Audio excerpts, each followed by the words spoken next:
bro. And I Oh think that yeah, was the yeah, one yeah. from Ireland. Mm. Because I remember her name being on the back of her jacket. I don't remember the other lady's name, but the uh yeah, the one that had her eyes split open. That shit was nasty. And she got, Mm. I think she did get robbed. After I looked at the numbers afterwards, her accuracy and her activity. And the way she was fighting, she should have Yeah, had way more points taken away from her. Leading with your head, grinding with your scalp. headbutting her all in Come her on now. wound. Yeah, she was Yeah. definitely doing that shit on purpose. Dude, after the fight was giving it up. He like, no, this bitch dirty. He was Mhm. he was he was saying all the shit that everybody was thinking but wasn't saying. The ref wasn't calling a good. The ref did not call a good fight. But then we watched the headliner.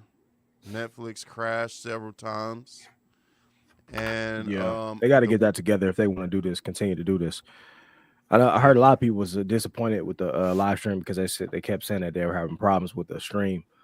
But like you would think for Netflix, y'all wasn't ready for this.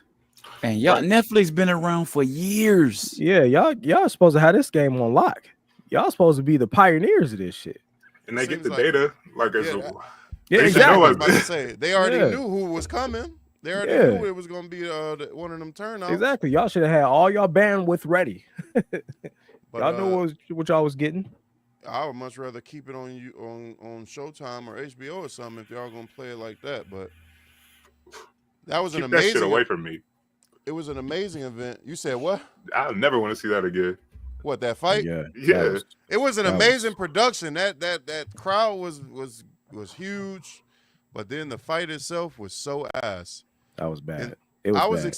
I was excited about it, and as it was happening, I'm Because like, the oh thought of it being a real fight. yeah. But then, so the week that I've had though is that I found out that there's a split opinion, just like everything else. There's a lot of people that believe that the fight was rigged and it was set up to be that way, and there's a I lot of people that believe that Mike is just old. I believe when you was looking at when we was trying to place some bets Mm-hmm. and the way them up and downs was looking, Mm-hmm. bro, everybody in their mind, Tyson should have been more of a how do the punts go? When you more of ahead in the fight, your points are lower. You have the lower bet or something like that. No, He when should you're have been yeah, right, yeah. right. He should have been way lower because this dude is a murderer. Yeah, He been a murderer longer than this man been alive. yeah. Come on now. And I don't know. I did notice. Typically, when I bet, like I've only bet. I don't really bet on basketball or football, but I bet on fights every now and then. Like when we used to have our UFC nights and all that stuff, I bet on some fights because I think I have a higher chance of figuring out the outcome. But typically, the majority is right. What's up, Tika? Typically, the majority is right. What's up, Tika? I was gonna get to her in a second. I want to finish this thought though before I forget it. Typically, the majority is right. So, like when it says that Jake Paul was the favorite or whatever, like typically the majority is right. Every now and then you would see him be wrong, but I bet against him anyway. That was some inside trader stuff, bro. I don't know if I go that far, but I will say that they definitely was right again, and I lost $25 betting on Mike Tyson, What and was the purse for Mike? Do y'all know? 20 20, million, 20 and Jake million. Paul got 40. 20 M's. Jake Paul got 40. It's his Yeah. event. It's him. I I mean, mean, it's I not. get, I get it. Okay, yeah, I Mike get it. Tyson ain't got the draw that he got, so he got the pull. You know, you I get with mean, Man, he paid Mike Tyson I $20 would love to million get the, dollars to throw a to fight. chase it. Yes, that's I would what love to that get the essentially numbers that's what back. it was. I would love to get the numbers back from this fight, as compared to Jake Paul's other fights, This is by far his Oh, that's biggest fight. definitely his biggest fight. because I don't believe that Mike is not a draw even today. Right. But Exactly. we have a newcomer. I'm doing this to everybody. Everybody getting on the hot seat. What's up? What's up? Who they Welcome do? back. Welcome back. Welcome. Thanks, y'all. Thank you for your I patience. don't know Thank you. who else is coming. Appreciate you joining us, though. How you doing? I am better, You're and I'm gonna better. get better and betterer. Yes, I Better as wasn't good, opposed to but what? You had a bad day or something? uh, this is a lot of toxicity and trying to find my place in it and trying to find my way out of it and see if I'm the bad guy, and then telling myself I'm not the bad guy, but then trying to show empathy and like this is Hey a man, lot I of- be watching your Snapchats kind of like a lot, and you be on that bitch preaching the gospel, and it sounds like that's what you be going through a lot, yeah, fighting it's with like that, with your inner self. every so often. Hey, let me ask you a question. It's something I've been wondering for years now. Why Here's Snapchat? I Because think you're I like think the only person, you be on that motherfucker going hard. And it's funny because just the other day, Brandon just posted something on Snapchat, and I wanted to inbox him then, like, what? Why, nigga? You don't never post shit on here. Like, My thought process to posting on Snapchat is so fucking random. It's just I think it's like it feels more personal, like you yeah. use that, that's your telling the whole diary. world. Yeah, That's it feels more clearly, personal. Yeah, you've been it just doing that feels for, comfortable. you've been Since doing that for a it came long out, time. probably. Yeah, Yeah. it just feels And more personal.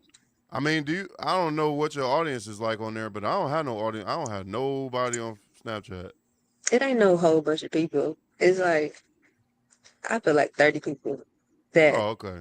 So you some people talking to that be on somebody. and on. Yeah, sometimes people respond. Most of the time That, it's for venting right, you just use without that. saying no names. That's your therapy, right? Are you hiding? You in that motherfucker hiding from somebody? Hey, so what's up? This Mm. and then I put Right. the faces on me, so yeah, it's cool. Everything gonna be all right. But no, so did you watch the fight, Tika? I did. I was You washing got dishes. you got off so fast. I was gonna tell you you could have watched it with That us. was the We ended same up day, huh? Yeah. right after you got off. We turned it on. We was in here watching it. It was Mhm. late, so I had to scroll it backwards or whatever. I was watching. I was just curious when something was gonna happen. Like, okay, y'all gonna do another? What was his name?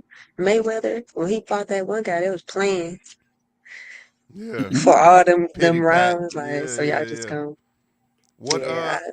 so what I was just saying as you were entering the room, I was saying that there's like a polarized view of the fight, whether or not people think that it was rigged or if it was real. And I've seen a lot. It's pretty much. I think I've seen more people say that they think it was actually rigged or staged. But I've seen a lot of people say that like y'all niggas is crazy. He's just old. He 58, 57, however. Mm-mm. I don't think that's Mm-mm. it either. But that's my I don't opinion. think What so. did you think, Tika? I'm gonna just start with you since you. One thing I thought about at the end. Oh, go ahead. No, I was just gonna say if you thought it was rigged or not. One thing I thought at the end was like I feel like it may have been rigged, agreed upon to do it a certain way because I feel like if Mike Tyson got beat up, then you're gonna make somebody mad. You're gonna be like, you ain't have to do him like that. But then if it was the other way, it would have been like, yeah, yeah. Yeah, this old man So beat the shit out of this young boy, right? yeah, so I definitely feel like it was rigged. What's Because the nobody general? legitimately did nothing. They ain't do nothing extreme. No extreme moves, no extreme, like, just, I'm going to just let it all out. I'm going to just put all my energy and just get you. Like, no, nobody did that. What's the general consensus? What's everybody's stance? Brandon, Man. what you think? I think it's a little bit of both, but if I had to pick one, I think I don't know. It's kind of strange that he threw so little punches. I like that shirt you got too. I just realized what it said. Oh, I like that thank shirt. you. But yeah, man. I need to be mentally Derek, what you think? I'm with Brandon. I think it was a little bit of both. We already knew what we was getting from a entertainment standpoint because it's Mike and then it's Jake Paul. Everybody wanted Mike to knock Jake Paul out. I knew that wasn't going to happen. Based off of the way that I came to understand that the contracts were set up. For one, the shortness of the rounds, the shortening of the rounds.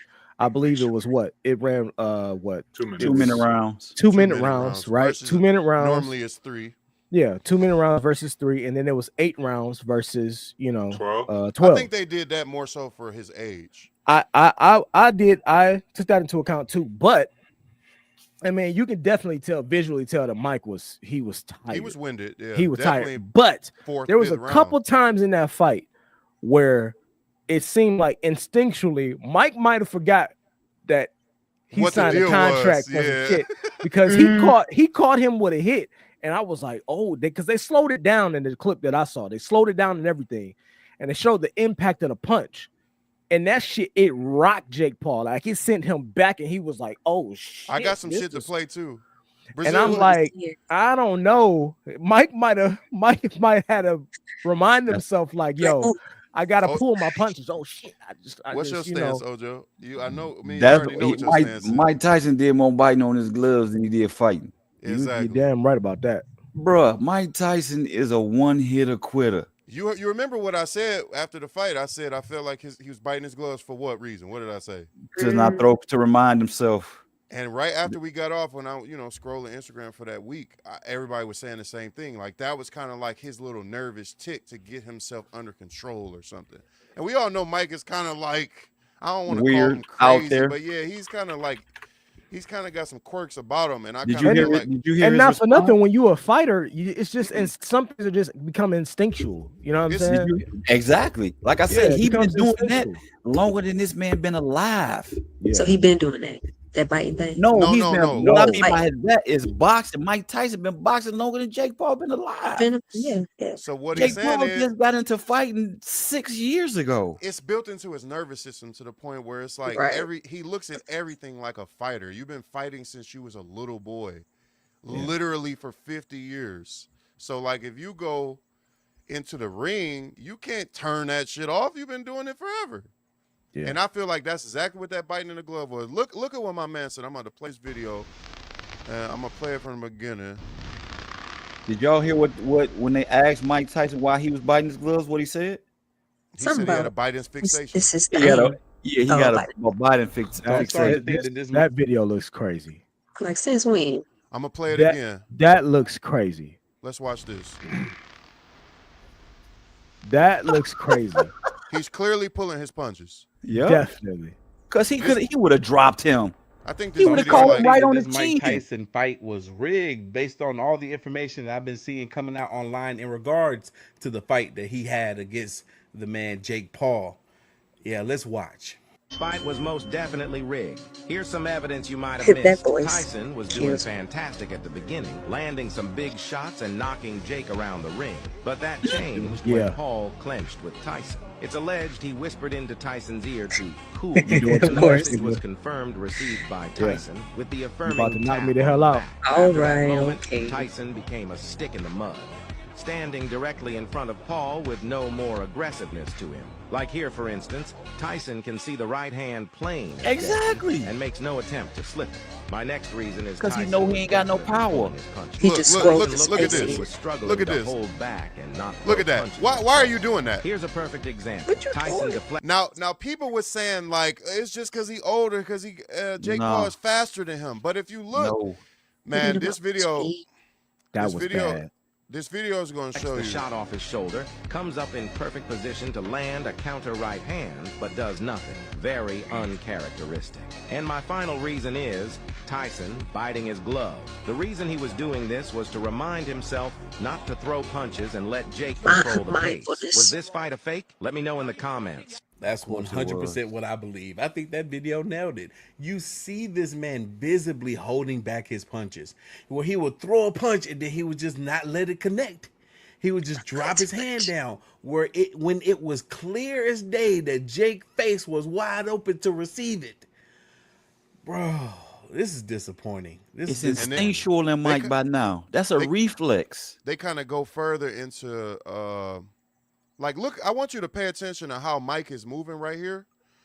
And it kind of goes against the old theory, because a lot of people were saying like he lost steam, he couldn't move. But then watch Roy this. Jones at 54 years old, and take a look at this counter. Not Roy this goes fight, in with a but what they jab, show and after Mike this. slips to the outside and immediately counters This him with a left this hook. the Roy Now Jones compare fight. this with the Jake fight. Mike would go He to in all that the fight. trouble of closing Look the at this. distance on Jake, but wouldn't counter. Jake throws a big. Look at how he right hook, and moved. Look Mike how he slips under look it. how he Jake slipped is the punch. That doesn't look like the signs And of a man that's too instinctually, you old see to, his right hand as if he was ready to fire back, but he did not. And that's exactly what they saying. Look, Completely open and out of position while Jake is in range, but Mike doesn't counter. Instead, he just throws his hands and waits till Jake covers up. and he like, backs yeah, out of what is range. that? Again, Yep. here Jake feints a jab, then goes for. Look a at how left fast hook Mike that he moved right there. abandons See that? Since Mike slips, Let me go but back, Jake's because good. that's That crazy. That he just throws his hands. Cause and waits Mike till Jake always covers been up a and side to backs out of side range. dude. Again, Look here at this. He always Jake had feints a jab, defense. then goes for Do a that left look like a hook nigga that that's he too old? abandons. Man, hell no. He threw this fight on purpose, dog. And then I want the last thing from this video, because this video like 8 kept minutes talking long. about that bite in that glove. If he trying to Yeah. hit you like he gonna be trying to kill you. That's all he know. So hold on, His look. all glove we know. that he had going up against the great. I was worried. I was too. Yeah, I saw that part. Saying, y'all can't be out there trying to kill each other. What else do he know? That's all he Exactly. know. What else do he know? If he trying to hit you like he gonna be trying to kill you. That's all he know. So first time he hit me in the chest, I feel like a horse that keep myself. And Brazil. Like this still, you know. Ojo, we watched this fight. This fight was 3 years ago? 2021? Yeah, it was a while ago. We watched this fight together, and what I'm saying is, what I'm getting at is, it's not been that much time since this fight. That was just 3 years ago. And Roy was- Jones ain't no hoe. Exactly. He's another professional boxer, and he's telling you. And he's saying this, right? Slow it down. Nah, bro. I ain't slowed down. Look, at 54, he's still that fast? He's still slipping them. You feel me? He's still slipping all my stuff. And I'm right now, because I got to be right just in case he get wrong, and we going to get wrong together. You feel me? I'm thinking, you understand me? He's fast here, and he punched like here. First of all, he's still too strong.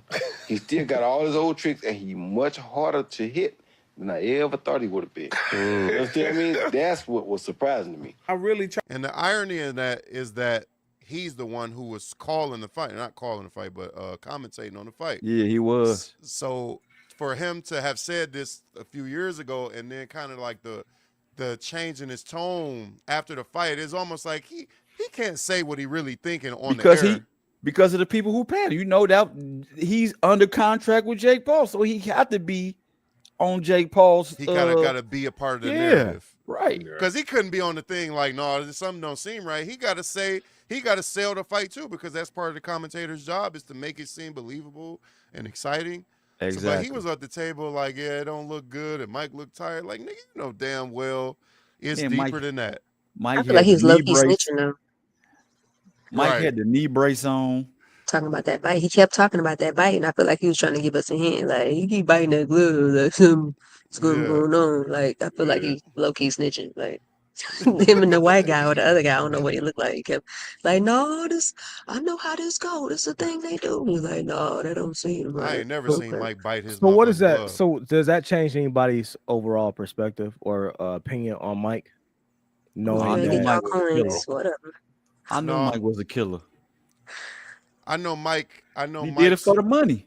I know Mike's history with money, and I wouldn't Yeah, imagine. that's it's what not, I thought. That's it's what I not thought outside about. the possibility of him needing that money. Needing that money. Yep, that's what Yeah. I thought. Yeah. Same exact thought.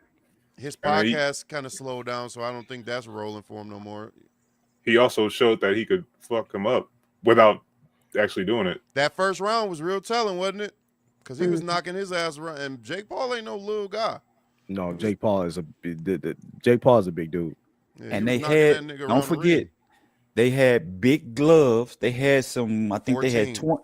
Oh, I thought they had bigger than that. And the ring was a 20 by 20 ring. That's a big ring. That's why Jake Paul was able to move around so freely. The bigger the ring, the harder it is for Mike Tyson to cut him off. Not saying Mike couldn't have cut him off, but that's Yeah, what made him just so closing the winded, gap. chasing him around. Yeah. Yeah, yeah. I want to put one last thing I do. I forgot that I wanted to pull up. Oh, that's not the right video. Mike Tyson Anyway. would have broke that boy in half. There was a part, here it is right here, where they was showing his training video. I just want to, Yeah. like, I How know he was getting in. see, the thing that boxers say is like, yeah, training or throwing some combos with your trainer is not the same as when you get in the ring. I understand that. But look at this Trying to shit. tell me that all the training videos that we got of Mike Tyson about putting his dang on trainer in the body bag is not the same Mike Tyson that we got in the ring? Like, how could it not be? How is it that we saw anything less from him in the ring than what we were seeing just from his training videos? He didn't bring none of that energy. Not even a snippet. Not a little bit. I'm convinced that there's no possible way. There's no possible way that this man could have lost this fight being that dang on good going against an opponent like. And that shit was just a few months ago, bro. My thing is, if they was going into this fight knowing that he's 57, 58 years old, they definitely would have tested his endurance and his stamina to make sure he could go the distance. I think he was in that ring pretending to be as gassed as he looked. Yeah. I don't think that shit was. I think he might have got gassed a tad bit, but not enough to punch himself out to where he about to keel over. I think he might have had, because you remember he hasn't been that long doing straight fighting, chasing nigga around in some time. But Yeah. I think he still had the power, the will, the skill to destroy that boy if he wanted to. Yeah. Yep, I agree. I agree. What Tika, you watch basketball or football? Not on purpose. It'd be like I just so happen to somebody else watching it. I might be in there, but not on purpose. Not on purpose. I feel you, because that's the way I feel about football. I like football enough to watch it when it do come on, but I don't ever watch that shit on purpose. But I do want to ask everybody, just to get it on the record, let's start with the NBA. I want to know what anybody that is watching the NBA, what is your predictions for the West and the East? Who coming out? Who coming out on top of them brackets? Brandon? East, Boston. I have no idea about the West. The West is way too hard, and it's the teams are too close right now. But if I have to put somebody, I think I'm gonna go with the Thunder. Really? Yeah, I think that they added Caruso and Harkenstein, the two white hopes. Well, Harkenstein's mixed. He's mixed, but did you see the two plays that he had? The two behind the back passes, but they both missed, so it didn't. I haven't been watching the Thunder. Every time I watch the Thunder, I think it's when they just went against the Mavs last week or something. Yeah, I don't really watch the Thunder either. But I get the highlights and stuff from social media. Who coming out? I just want to get this on the record. 6 spot. What is it? Next June. We got about 7 months. June for the finals. Yeah. Out of the West, the Thunder is a really good pick. I just think that when it comes to series and playoffs, the Thunder turn into a different team because now you can game plan for them better. And I think the Mavs absolutely exposed them last season.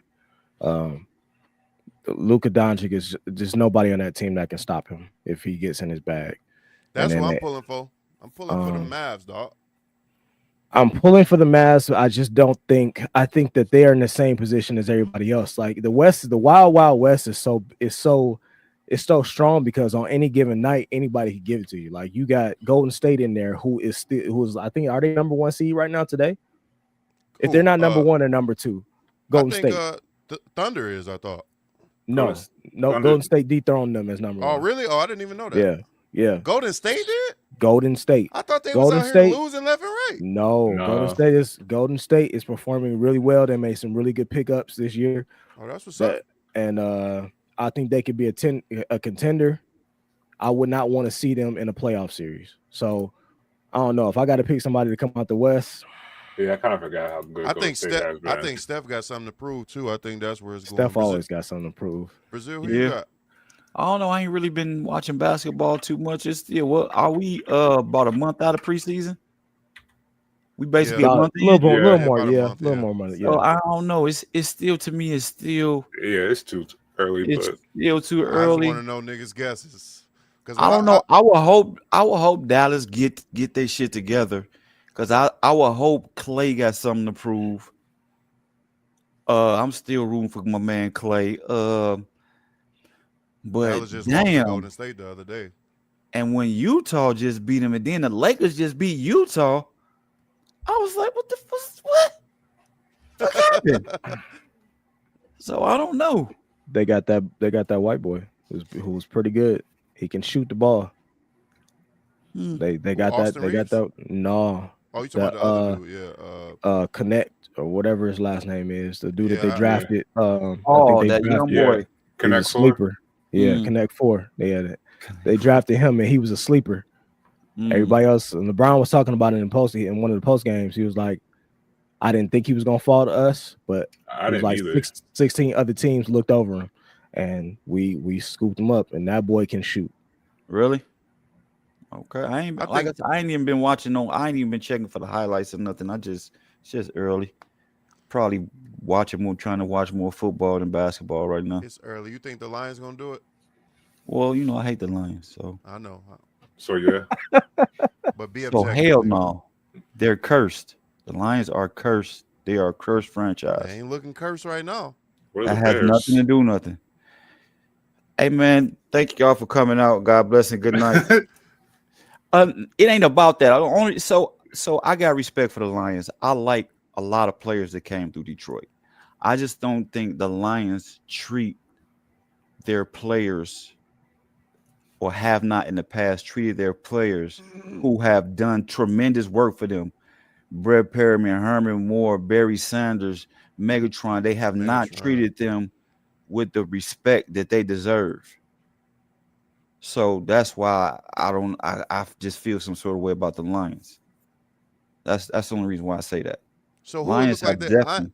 I don't know nothing about football. Who it look like they're gonna end up facing in the Super Bowl in February? Well, Kansas City just lost. Who left undefeated out there? Brandon, you know? I don't really follow football like that. Oh, He would really? have to be here. I don't know. Oh, I don't so think none Yeah. of us really. Kansas City just lost. They was just undefeated. It might be the Lions. I'm not sure. I ain't even been heavy on football. I just been picking up games here and there. But like I said, football, you can do good. Football is not like basketball because when it come down to it, you got one game to move on. Right. So It ain't no playoffs. right, it ain't no best out of 3. It's none of that. You got to come with it every game. Look like the Bills doing pretty good. They 9-2 on a 6-game win streak. Did the Bills just drop motherfucking Patrick Mahomes? Didn't they just beat him Sunday? I don't know who they play. Oh. Yeah, they did. Yeah. Yeah, they just knocked them off. Well, to get back to the NBA, I wanted to bring up this topic to see what everybody thought about this. I'll just play the clip right quick. Post-game comments when talking about Lamello Ball has been fined $100,000 for his post-game comments when talking about the final play in Hornets vs Bucks last night. With the game on the line and Giannis getting the final shot. And here is his reaction on Twitter to the $100K fine. But this is what he had to say about the defense on that final play and why he was fined that amount of money. What did you see right here when Giannis took that shot and everyone was underneath the basket for that rebound? You said that last play when he took the shot? Yeah, we loaded up. No, that's what we wanted. Put the hand up and then just live with the results. And that LaMelo Ball fine makes Anthony Edwards' fine look not so bad. Ant got fined $35,000 for flipping off a Kings fan in the first quarter. So yeah, this motherfucker said no homo in the middle of a post-game interview and said and got fined 100. He said no. He said we loaded up, no homo, and they fined the nigga 100,000. He just young. Tika, what you think about that? I feel like I thought it was a free speech, you know. Yeah, but you No on the homo. contract. You on the contract. Oh, when Yeah. you put it like that, yeah. They know they're not supposed to say no homo. He It's just live young. right there too. I mean, he got it, I guess. So he probably thought about like, look, it's only $100. 100,000 ain't shit to him, but dog. Yeah. Is I that think just that might have slipped out. Maybe he thought he was talking to his boy. Can they say pause? I wonder if they can say pause. Did you see the beginning of the video? He paused it after getting fined. Look, the tweet in the beginning. He said LaMelo Ball has been fined $100 at the final play. His reaction there it on is right Twitter. there. He said, "Hold up, pause that." Again, after getting fined, so he don't give a fuck. Obviously. Yeah. Well, I think you could say pause because that's not, no that has no meaning. Yeah. Is it justifiable? Is this a little too? You know what I'm saying? Maybe it's not as obvious as no homo. Are they policing these niggas too much? They got to. We in a Wow. different Yes, time kid and we're in a watching different it. day and age. Yeah, Yeah. it's unfortunate. I think it's soft as hell. I think it's a soft Yeah. ass era that we in, and I hate it. However, at the end of the day, the NBA is a brand, so Yeah. you know they have to represent that brand worldwide across every facet, across every gender, across every social group. You It has to be represented everywhere. And so, they definitely don't want to send out a message that some of their players have some type of homophobia for their brand. That right there is, I I see don't why they think that's find them. homophobia. I don't though. like it. I don't like it, but I see why they did it it's because Hold it's on, still a wait. business. What? Because even Tika- I think because It's not the homophobic. flag It's people say it, like the people we say it. So Agreed. Because I've heard that but too. but still, that's like what's good for the goose ain't good for the gander type thing. Just what, because like the N word, or like, no, you would is never that like say that? that. Yeah, you nigga get fired on TV for saying that. Yeah, I know that. I mean, Well, like talking that about the goose and white the lady gander. just said it. She just said, Well, Said the certain Nuggets. The I Denver gotta use niggas. that goose and the gander. she said, Who she said said, what? The Denver Get my Nuggets. pen. yeah, she said, nigga, whose The whose show Denver was that on? niggas. Yeah, the Denver niggas, and she said it I think twice. didn't I think she was reading off of a teleprompter. Yeah. And They set her up. when you reading off of a teleprompter, it's easy to get your words. It's a she said glitch. they set her up. It was a glitch. They It set was her like up. cut off. I saw people were mad at Lou Will because he didn't check her like live on air or whatever. It's like, bro, it's clear as day that she made a mistake. It wasn't intentional. Y'all just being soft. Like, stop, cut it out, man. Yeah, play Y'all too want to be much. offended by everything. Okay, what you think about Anthony Edwards getting that $35,000 fine just for flipping off a fan? You think that's just Again, That's the definitely NBA, false. the NBA is a brand. It's definitely soft. And you know what? And I think a lot of the people that come and watch games, they there for that type of stuff. They Yeah, there for for the sure. heckling. You know what I'm saying? I bet That the person that he interaction, that flipped off player was probably interaction. Did it laughing. to him. Yeah, I Yeah. bet the person Right. that he flipped off was probably laughing on the sideline. And like, got a "Oh, story to tell. yeah, Yes. I got Anthony Edwards got to his flip me attention. off. Like, you know what I'm saying? Like, they And probably he look at got it that fined way. for it too. I'm telling Yeah, that he for the got rest of fined my for it. life. But Yeah, I exactly. understand. Like, my thing is, you got these players on the floor getting all kind of shit yelled at them. Nigga can't express himself at all. I think what Yeah. they're afraid of is they don't want it to lead back to another Malice in the Palace event. For sure. Because that is a slippery slope. A nigga get to flip you off, then that nigga say something else, and now you in the Hop in the stands stands. swinging on niggas. Yeah, But that then I was get you it. gotta, crazy. but then you know a lot of that stuff slipped in the crack because people be getting mic'd up now. Players is Yeah. getting Yeah. mic'd up, sitting on the sidelines, Yeah. and then sometimes you can be on the sideline, and it can be a reporter right here, but you can hear them in the background talking about stuff. So I Yeah. think they gotta loosen them reins a tad bit, but it is a business, it is a brand. Did you see Russell Westbrook get teed up for looking at a nigga after a dunk?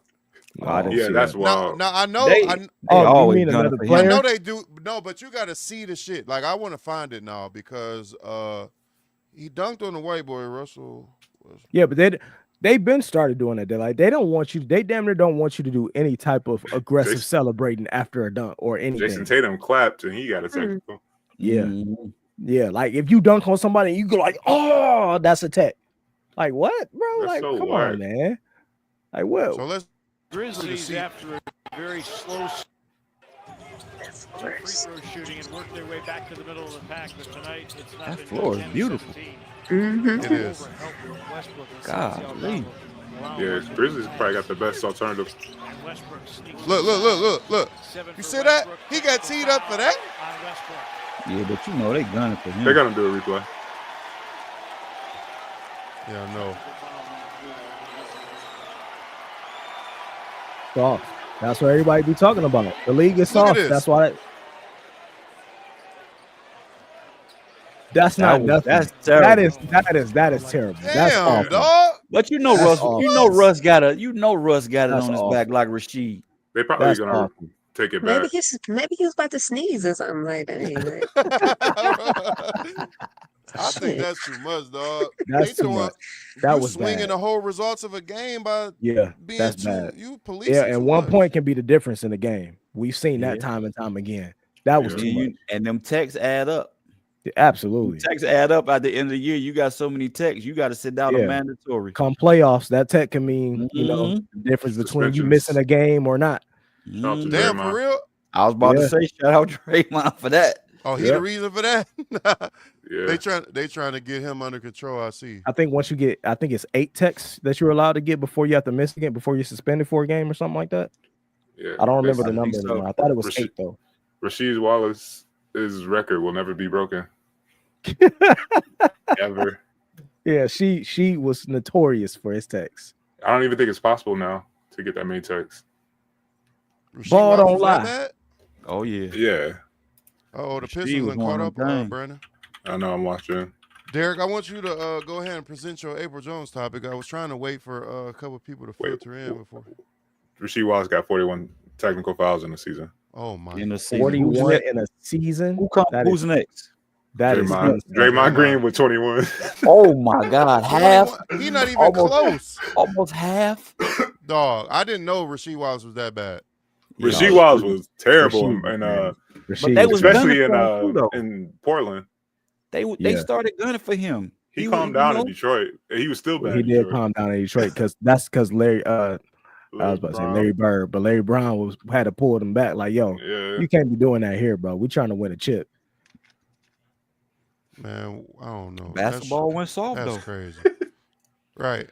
Robin was getting them texts. It was a lot of people getting texts back in the day like that. But I don't know. The league overall is just I see why people say it's a softer league today.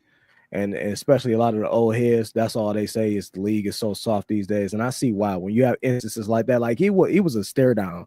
It wasn't like, you know what I'm saying? He act like I beamed him like he was Superman. Like, or like he bumped chests with he just like come on, man. Like I just did work. I'm running to the other end of the floor. Like he mouthed something to him, like Right. He didn't say nothing like that. And So niggas have take all the aggression out the game. Oh, did then you what see? we gonna have? I forget my man's name, but he did the finger gun in my man's after he hit a 3 in his face. Yeah, you can't do that. They don't want no finger guns either. And that's the type of shit that I would be looking at. Like, what you trying to say? You gonna shoot me after the game, nigga? Or, you know what I'm saying? Because it's like I don't know what you trying to say to me or whatever. But he didn't get a tech, did he?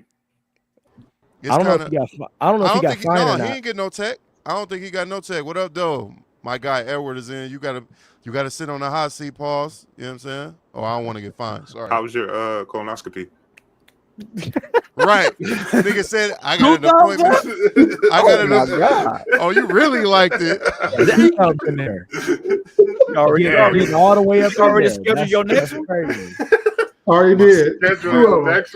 Already did 2 of them. That's why he's feeling good. He all gleeful, coming in the room all gleeful. Hey man, why am I on the hot seat? You on the hot seat just because I'm not saying the hot seat in a bad way. I'm just saying I'm introducing everybody as they come in. My guy Edward in. Sir Since 88, if you want to follow, if you want to see more of his light-skinned face on Instagram, even though he don't want to see more of them. It's okay. I want everybody to be visible. That's all. You know what I'm saying? How you doing, sir? You all right? Yeah, I'm good, man. Just another day, fatherhood, career-wise. It's another day. Add another brick to the wall, buddy. I like that hat and that sweat and that shirt. I understand. Thank you, sir. Thank you. You know, I'm all even though I'm not home, I'm always gonna rep home. What? Shut up. Oh, that's Respect. I thought that Respect. That's Michigan. I thought that was as you should. I thought that was I thought that was some Ram shit for some reason. No, I'm like, oh, you dick hopping. No. Before we move on to this next topic, since you just came in at the end of our NBA talk, we were just talking about how sensitive the league is, but I wanted to get everybody's predictions on record. Well, get his NFL first too. Who coming out? Who do you think is doing it for the Super Bowl? Who going? Lions and Steelers or Lions and Ravens? Okay. And who you think coming out the East and the West in the NBA? You got to get this on video. Lakers and Celtics. Lakers and Celtics? Oh, this nigga. Yes. Let's go, Brown. Get number 5. Are you seriously surprised? We got to get 5 for Brown. It's time to wrap We got to get 5 for Brown. We got to get 5 for Brown. No, we got to get 1 for Bronny. Yeah. 1 for Bronny. No, we keeping Bronny. Where'd Derek go? We keeping Bronny with the Topeka 66ers. We don't need him nowhere to the Lakers. You gonna force Stay him to with get the G one? Huh? League. All right, I just wanted to get that on the record. Derek was supposed to be presenting the topic, and this nigga just ran away. I hope everything's all right. Oh, there you go. He just can't believe what he just uttered. You joined right in time. It's time to get to the toxicity. I just was talking to Taylor. I don't know where she going. I mean, when if she's joining or not, or whatever. How you been, Edward? You good? Yeah, I'm good, man. I'm good, man. I feel like I ain't talked to you in a few days. You know what I'm saying? Yeah, man. I just work. Skill building, studying, reading. Oh, I never you read so Rihanna. much in my life, dog. I read more in the last 6 months than I did in high school. Yeah, we all know you couldn't read in high school. All right, next topic. Yeah, you went to reference. Shut up. Anyway, hey, Tucker, your mic is muted. I can't even hear you. My Her name name is is Tika. Tika, brother. I'm sorry. My bad. I'm sorry. Thank you, thank you. I appreciate you. Nigga called me It's cool, Red though. That's how you. Sharon. That's how you know that nigga couldn't read. Tech. Yeah, oh, I'm so mad. I'm so mad that I didn't peep that timing. All right, whatever. You know what? Whatever. Nigga instantly went to pronouncing the nigga name wrong after he said he could read. The main person that says Corone is Sharon. All right, whatever. You're saying it wrong 2 times. That's not No, I'm how not. I pronounce my name. Whatever. Hey, you remember Martin over there trying to read? Mary had a little lamb. You saying I sound like Floyd Mayweather? That what you saying? No, you sound like what's my man who was trying to read Charlemagne and Angela Yee name? Yeah. That was Webby. That nigga said, "Boy, y'all got some names up y'all, boy. Boy, y'all got some names up He here." said Charlemagne the God and Angela Yee the God. the God. Charlemagne. Charlemagne the God and Angela Yee. Silent letters. Yeah. This nigga don't know how to say Charlemagne. Charlemagne. Silent letters was fucking his ass up. Charlemagne. Charlemagne. Timothy McNay. That's West. All right, so Derek, I'm gonna The men in the world. Add this to the stage. Oh shit! I'll let you control the play button, brother. So I don't know if I want to play the video for us or if I want to just present the topic first. But I think we'll just play the video first, just to get everybody everybody on the same page as far as the message that's being sent here. What is happening with the men in the world?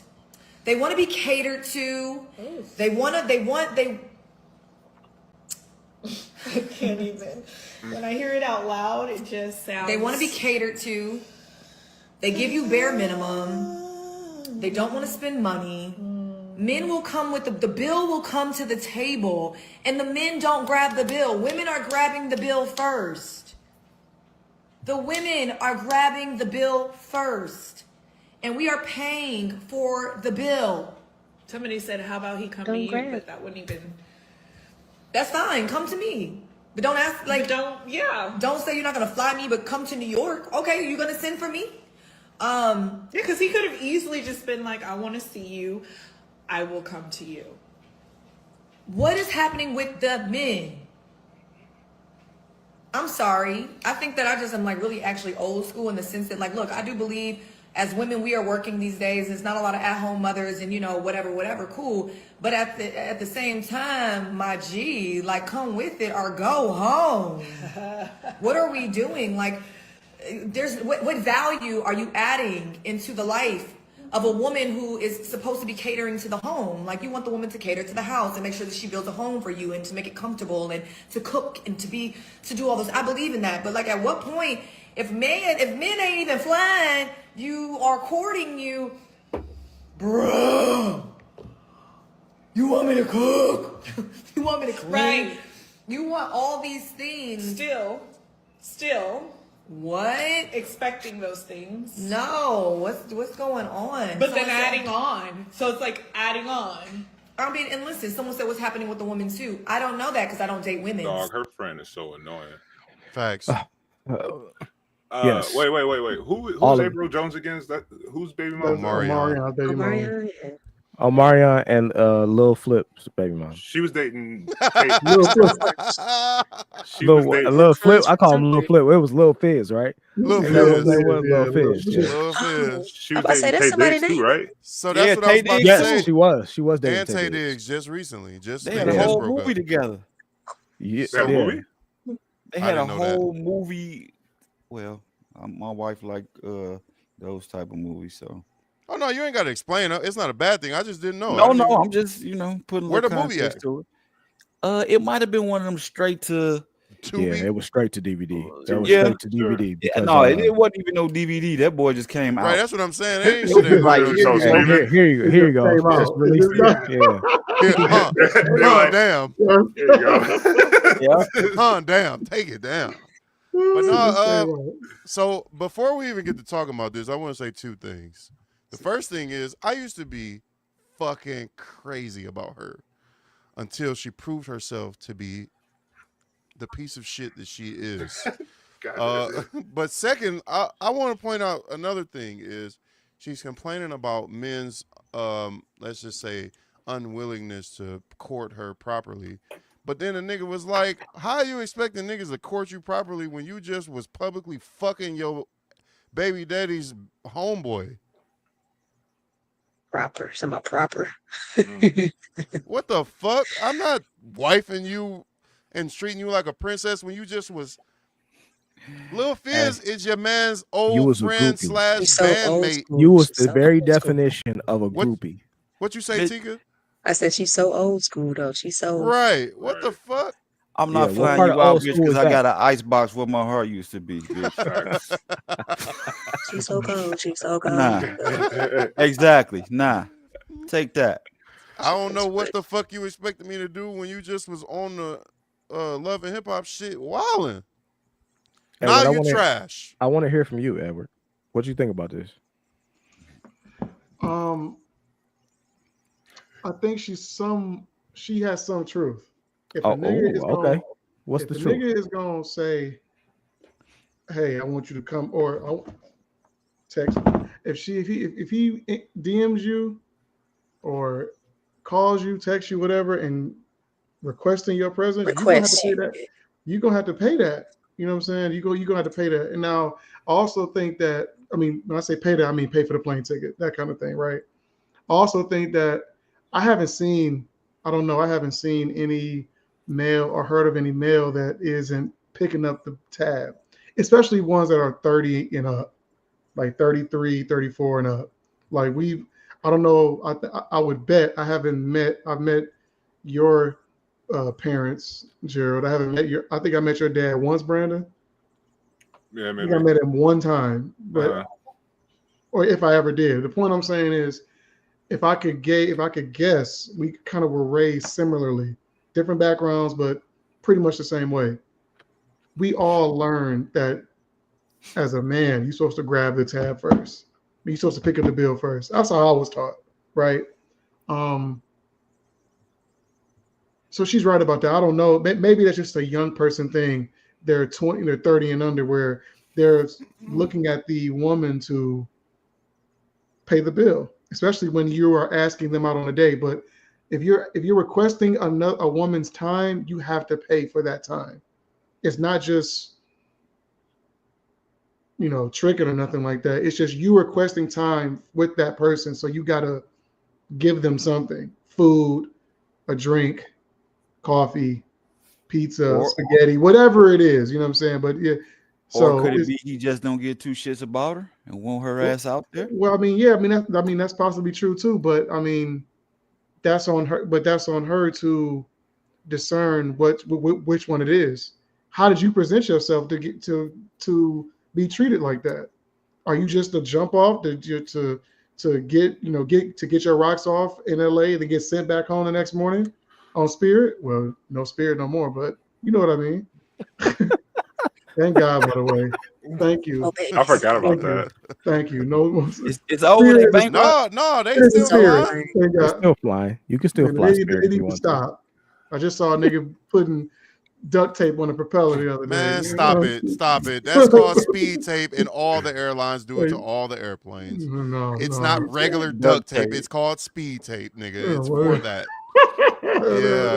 Yeah. I did my research since the last time you said that shit. They putting 87 in the gas tank of planes, I'm like, are they using real tape? I literally looked it up like these niggas is duct taping the thing, but no, it's called speed tape. That shit is strong as hell. I bet it is called speed tape. We gotta call this something else. We can't. They putting 87. They putting 87 in the tank of them planes. What you talking about? They putting 87 and then they adding a bottle of octane booster. They not even getting jet fuel, huh? Wait, what? 87 is no. 87 is wild. 87, it is. I went to try to put in to buy a call option. So that's pretty much like betting that they go up. And I was just betting that they'll go up to $1.50 by 2027. The order was canceled. I guess don't nobody even got the stock to sell. I'm like, all right. God damn. Well, that's because it's at like $1.35 right now, something like that. Still hovering down. It was $1.08 the other day. It's bad. Oh, damn. It's bad. You would think that an airline that's worth $1 a share, it will get more investors than anything. You would think that. I think Trap is holding forever. But that's what Derek was just saying. Me, Derek, and Ojo were talking about.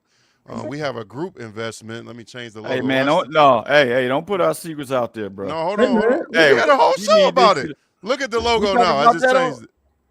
We had a whole episode about it. A whole series about that. It's Yes. just y'all three. Y'all trash. This was 6 years ago, Edward. We don't even do it anymore. Just calm down. All right. But we look at the logo. You see the logo in the upper right hand corner? Oh, I see it. Yeah. Yeah, we had a whole series going about. We had started an investment group. It was called 3K Investing. We started it, and we started buying stocks together. We'd all basically commit the same amount, $20, $30 at a time. And we was building our shit. We still got the fund. We just haven't put into it in so long. But we were just vote on the stock and go in on it. We was just about to reallocate our dividends because we kind of got a little stockpile of dividends, and we wanted to invest it. And we was going to throw some extra money in there. We got to talking, and D said that he don't invest in airlines at all, and he actually did a video on it the other day. So I suggested buy Spirit because my theory is they already set up.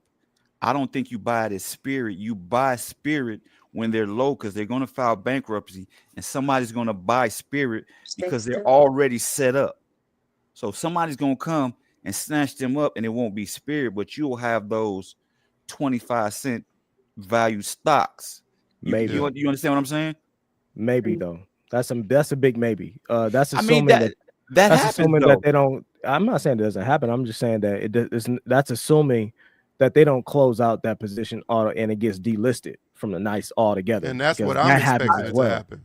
So, to me, I just don't think that'll happen because so they just gonna sell off everything. You don't think nobody come and snatch them up, snatch all their planes up, snatch that don't mean they have to play the stock game that way. Yeah, exactly. That doesn't mean that that doesn't mean that they're beholden to their investors though. No, I'm not even saying that. Once they get delisted and they file bankruptcy, if I'm thinking of the terms you're saying, it's done deal. Ain't nobody snatching them up. I mean, if that shit was to drop to 20 cents, then I'll put a few dollars into it. But so there's actually one of the first things I ever invested into was this pharmaceutical company. This was back in 2017, 2018. It was like a penny stock. I bought a bunch of that shit. I'm like, whatever. I did my little research and was like, this seemed cool. They ended up getting bought. They changed their name and the stock stayed alive and that shit skyrocketed too. I made a little nice chunk of change off that shit. So it's possible, but I think that shit is over with. I'll just stay away from airlines altogether. I just don't believe. I don't believe in airlines. You don't believe you can fly? You already know how I feel about planes anyway. That shit, I believe that shit's not supposed to be in the sky.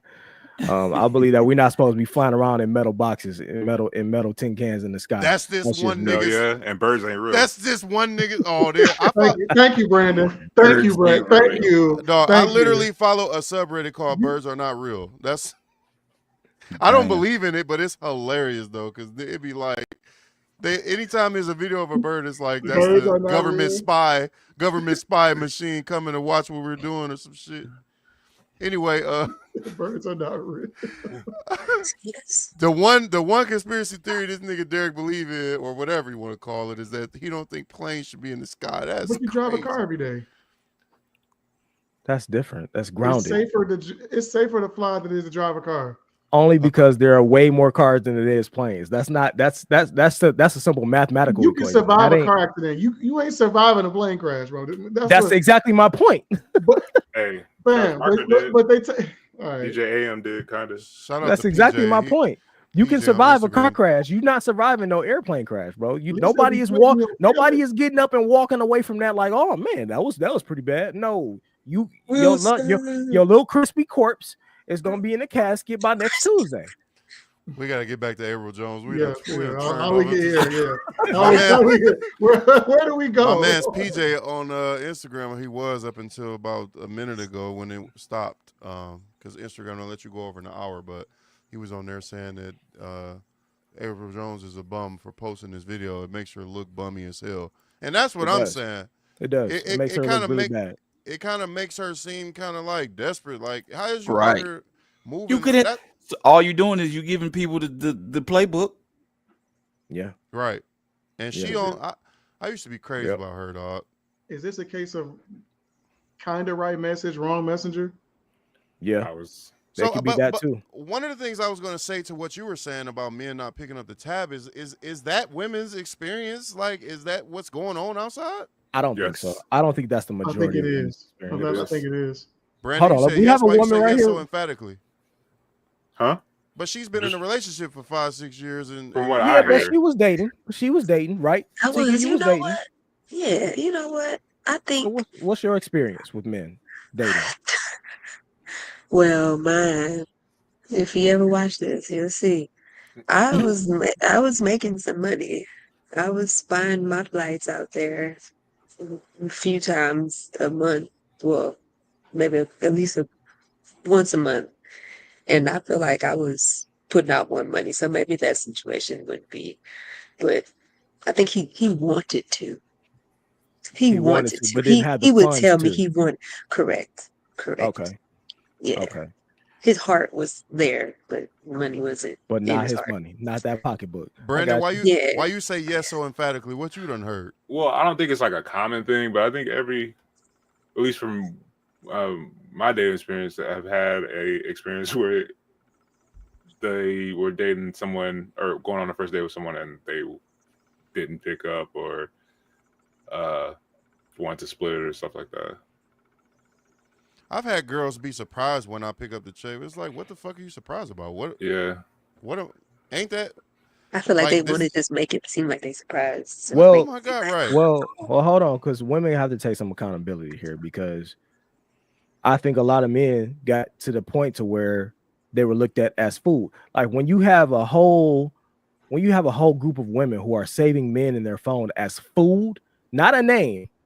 Now I don't even get enough respect for you to save me in your phone as a name. I am literally saved as food in your phone. Okay.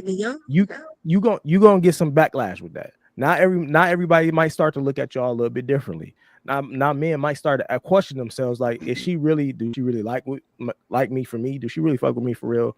Or is she just trying to get a free meal off a nigga? That's how a lot of people think. And a lot of people might think like, oh, well, you should have enough funds to pay for a free meal. It shouldn't be that big of a deal. But it's not. Nobody wants to be taken advantage of, man or woman. Nobody wants to feel like they're being taken advantage of. And I think that's the point. And it's who you choosing. Yeah, that too. Like, who is you choosing to be with? You got to make better choices. Yeah. I don't hear the wrong answers right now, man. I think it's a mixture. I'm sorry, Edward. What was you about to say? No, I also think it's no wrong. I don't think it's any wrong answers. I think it really depends on the perspective that it's coming from. Like what she's saying is chivalry ain't there, but then at the same time, it's who she is and what she's known for. So it's like from her angle, it's kind of like not correct. But Brandon just said Wrong that there are messenger. men that's not picking the tab up. So it's kind of like it's everybody's putting their personal experience into it, lacking context. Girl, So you you really watch. can't have a definitive answer Just on ain't it got the point. because Watch. of that. My thing is, as a man who I ain't never had no woman pay for me unless I was in a long-term relationship and I was just being treated for the day. You know, like it's my birthday or, you know, she wanted to take some pressure off of me for once. Other than that, if I'm talking about just dating random women, I've never, ever, ever asked a woman to do shit. You don't got to drive yourself. All you got to do is get dressed and shut the fuck up, and we good. But because I'm gonna pay, I don't even like it when women grab the bill, because to me, what the fuck is you looking at it for if you ain't about to do shit with it? You being nosy. You trying to count a nigga pocket. So shut the fuck up. Let me handle what I gotta handle, and you just eat your food. That's cool. So when I hear shit like this, I just don't understand it. I'm not trying to make myself tout myself as some sort of perfect guy, but I'm just saying I couldn't imagine it being any other way because I ain't never experienced shit else. Like, how's niggas pulling up to a date with a woman that you asked out and just being like, can we go 50-50? Maybe when I was 17. I didn't thought that at 17. I didn't Well, either. I was but always taught that if I'm dating you and I want to take you somewhere, I have to pay the bill. I have to pay. What if she asks? You think it all falls on her? She asked to pay. If she asked to pay, go out. If she asks, can we go out? Do you think that falls on her to pay? Probably not. Probably not. Excuse me? But wait. I think it depends on who she is to you. Like, who is she to you? I mean, if y'all dating, well, and she has an idea, she want to go out. Y'all dating. Y'all playing let's the game. Let's put this to a scenario. You are out. You are out in the world. You are at Kroger's. A woman comes up to you, say, "Hey, how you doing, handsome? Let me take it. I would love to take you out." Well, obviously not you, but I'm just saying, this is just, you know. I'm a baddie. What are you talking about, nigga? I'm just saying, hey, you know, and she put herself out there on the limb. She say, "Hey, I'd love to take you out." Now, in that instance, she just told you, "I'd love to take you out." You wouldn't expect her to pay anything for the tab on that date. I understand you're a gentleman. Hey, listen, I was a gentleman too when I was dating. However, if you ask a dude, "Hey, let me take you out," that's implying that I want to take you out somewhere. You asking everybody, or you just asking Edward? I'm asking everybody. Just for everybody. She has to pay. Tika, what you think? I would take it literally. She's approaching you masculinely. Say that again. Maybe I'll lead a tip. I said I'll take it. I'll take it literally. Like, oh, you want to take me out? Okay, you picking me up? All right. Well, maybe not that. So have you ever asked a guy out, Tika? No. I'm thinking back. Never. I think it just I never was like compelled to. Like, maybe that person was not. I didn't feel that. Like, you know what? I'm gonna go up to you. You deserve for me to come up to you. Just take it. How about we don't even have you ever asked, not even leave it as a guy, what if it was a female? Have you ever done that? So in your situation, when you were the aggressor, how did the bill play out? So that's what we're gonna put in the context. So since you were the aggressor, you felt, so if the woman, so whatever Hart is saying, D is saying, if the woman is the aggressor, she should pay the tab. Is that what I'm getting at? You mean like masculine aggressor, or just the one that asks? The initiator. The initiator. Initiator. Okay, the initiator. Not so much masculine, feminine, just the initiator whose idea it was. Yeah, I feel like the initiator for sure. Like, it was your idea. Ain't nobody tell you I had no money. I can't do that. I understand what y'all are saying. It's like if you're asking the person out, then it's your responsibility to sort of take care of the logistics of the date. I understand that, and that's the role that usually a man takes. One, I don't believe a woman should be asking a nigga out on a date. I think a woman's position is to make herself position yourself to make it obvious that you would like to be taken out, but it's not her job to ask a nigga out, bro. That's Closed not what What if mouth it's a don't get place that she fed. wanted to take him? Like, I think you would like this food. But she still asked him to take. Can you take me to this place? I think you right. would like this food. Because what I'm used to is what exactly what y'all are describing is when a woman wants to be taken out, what she'll say is, you should take me out, motherfucker. Not, I don't, first of all, the way that I feel is that I don't want a woman to ask to take me out. And if you do, I'll go, but I'm not going to let you pay. I don't like the way that feels. I liken it to the same way that it feels when you talk about a woman propose. Don't fucking propose to me. I had my ex ask me that, like, what would you do if I got on one knee? I'm like, I'll tell you to get the fuck up. That's different. But dog, if a That's a crazy when comparison. I was out there in the streets, when I was out there, if a woman came up to ask me and she asked me to take me out, bro, you already on the path to be wifey. So you've had, oh, right. I see what you're saying, right? Because you like you said, closed mouths don't get fed. So I can appreciate the gesture, but I think, I mean, I'm not gonna say if a woman came up to me and was like, can I take you out, that I'm gonna be like, hell no. But I would prefer her to be like, just position yourself to let me know that you open for you want me to do it. And I ain't gonna lie, I like the feeling of. I like the chase. I like the feeling of being in the position to ask the woman Bagging. out. Yeah, it feels good. It's a thing, like there's some sort of carnal desire that I have as a man to like get the woman. I don't want to be gotten. I don't like the way that feels. But I don't even like. I'm gonna be honest with you. I'm gonna try to keep it PG because my kids are right here trying to get some food out of the kitchen. But I don't even. If we're talking about in the bedroom, I don't even really like aggressive women in that way. What would be an example of aggressive in the bedroom? So yeah, let me go get mine. Yo, what? Caps.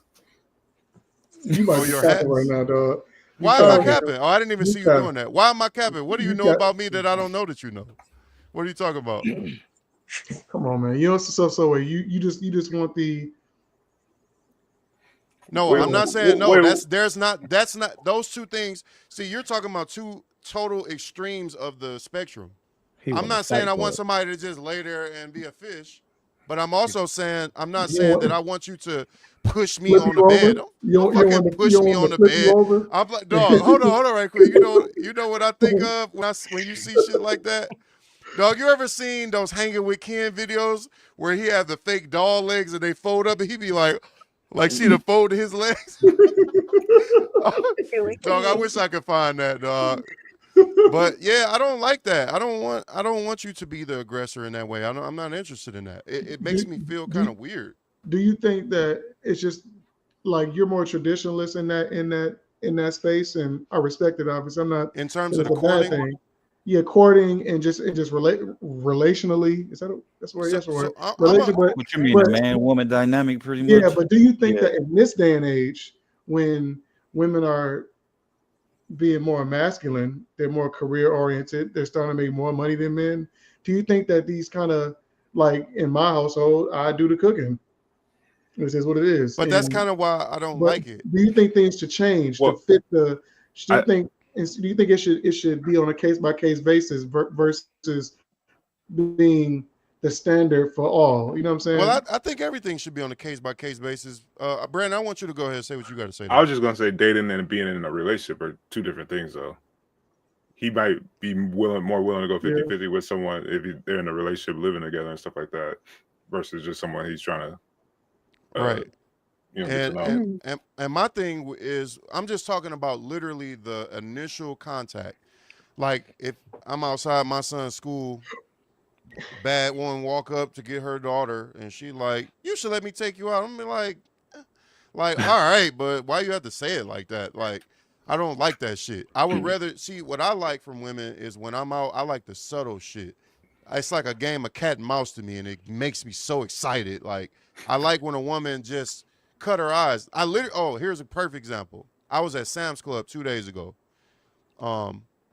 We at the pizza counter. I'm getting my kids some lunch, and this lady walks up. She's wearing these cold ass Jordans. I notice her feet, and I look up. I'm like, oh, she kind of bad too.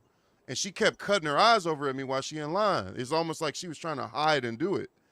Now, the first time she did, I'm like, okay, maybe she just noticed me, noticed her or something, and it was a mistake or whatever. She cut her eyes away. Then she did it like 2 or 3 more times. I'm like, that's not no fucking mistake. But it made me all tingly inside because I'm like, oh, she. This nigga got butterflies. Yeah, nigga. Facts. You know what I'm saying? I'm like, inside, look at Ojo. Ojo, that's how I feel on the inside. Like, yeah, do that. Because to me, that right there, it gives me the option. Now, I understand what y'all saying because I do think women are weak as hell for liking a nigga so tough. Especially now, if you see a nigga, it's just like a one-time thing. We in Sam's Club.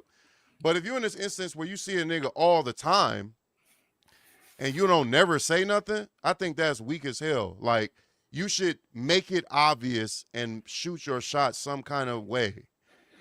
But women have the tendency to be like, I've been waiting on you to say something. And my thing is, well, why the fuck didn't you say something first then? That's because we don't always pick it up. Women can be Take so that chance. subtle. But no, women can be so subtle to where they think they doing stuff. But we could be so blind to where we don't even see it. But I think it's deeper than that. I think a lot of women, they don't know how their mannerisms looks from the outside. In their mind, they think they killing this shit. They think I done made it obvious. I done walked by this nigga 7 That's what times. I'm saying. Right. What the fuck? Bent over and drop my keys. Right. You drop your keys, bitch. I thought that was a mistake. How the fuck am I supposed to know? And our mind was like, why the fuck she keep walking her goofy ass over here? Nigga, get the fuck on, right? Damn. No, but see, at that point, you got to realize, like, she wants you to say something to her. Sometimes I can pick it up. Sometimes I can't. And sometimes I be in this gray area where I'm exactly. like, you don't know if saying. I'm about to get the police called on me because I'm like, I think she like me, but I don't know. And I'm not trying to make things weird. So most times I just opt to say nothing because, I mean, I ain't gonna be honest. This social media shit kind of contributed to me being more scary about that because niggas get put on TikTok all the time. So I got a question for the panel. If you all are dating someone, do you feel like you are obligated to help them with financial obligations? How long have we been dating? No. I'm about to say how long we been dating. Yeah, that's good. A year.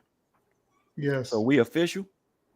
You're dating. I mean, a year is a long time. Yeah. I would say we are. Okay. But the operative word is obligated. Yeah. No. I will never feel obligated. Yeah. I would never feel obligated until you're my wife. Are you all monogamous? Are you official? Are you boyfriend? Are you like the only ones in each other's lives? Yeah, but that still don't make me feel obligated. Yeah, but see, here's the thing though. I think if the ultimate goal is to be married, right? The ultimate goal, you're dating, because I mean, I'm assuming that you're dating for that eventual position. That eventual goal is to be married, husband and wife. I think you have to be a husband and be a wife before you actually be one. No, I agree with that. But the word is that's obligated. Yeah, you kind of are. You are. No, I'm not. Yes, you are. Fuck you. Yes, you because are. If I can't do it, and we both fucked up, then you're gonna be like, you didn't do what you're supposed to do. That's what obligation looks like. Well, that's different. No, that's no, it isn't different. That's something that you can't do because it's out of your realm of capability. That's something. But different. if I'm obligated to take care of my kids, I can't just be like, I couldn't this week. Nigga, you're going to jail, nigga. Okay, just change the wording. You have to help her when she's in need. Put it like that. Say it like that. That's what obligation means. Have to. I mean, I don't think that's. Now, what you're saying is you're saying I'm expected to. There you go. Thank you. That's not obligation, and that's all I'm drawing the distinction between. Because, bitch, those are your bills. You know what I'm saying? Yours. About to be yours too. So look, here's the thing, though. About to be yours. You might as well get used to it. But see, so here's the thing. Any woman I've dated, you can go talk to them yourself. I done paid for some shit for every last one of them. Please, what's up? Oh my God. All right. I will deal with that later. Every woman I done dated has been paid for in some sort of way that was not my fucking responsibility. I done paid DTE bills. I done paid rent. I done paid for their kids' food. I done filled refrigerators. I done did all that shit. I am the realest nigga, dog. But my thing is, bitch, if I don't do it the next week, you can't be mad. That's what obligation look like. Obligation is my kids being like, why the fuck you haven't fed me all week? Because you're obligated to, father. But I didn't have that daughter. You had that daughter with some goofy nigga before me.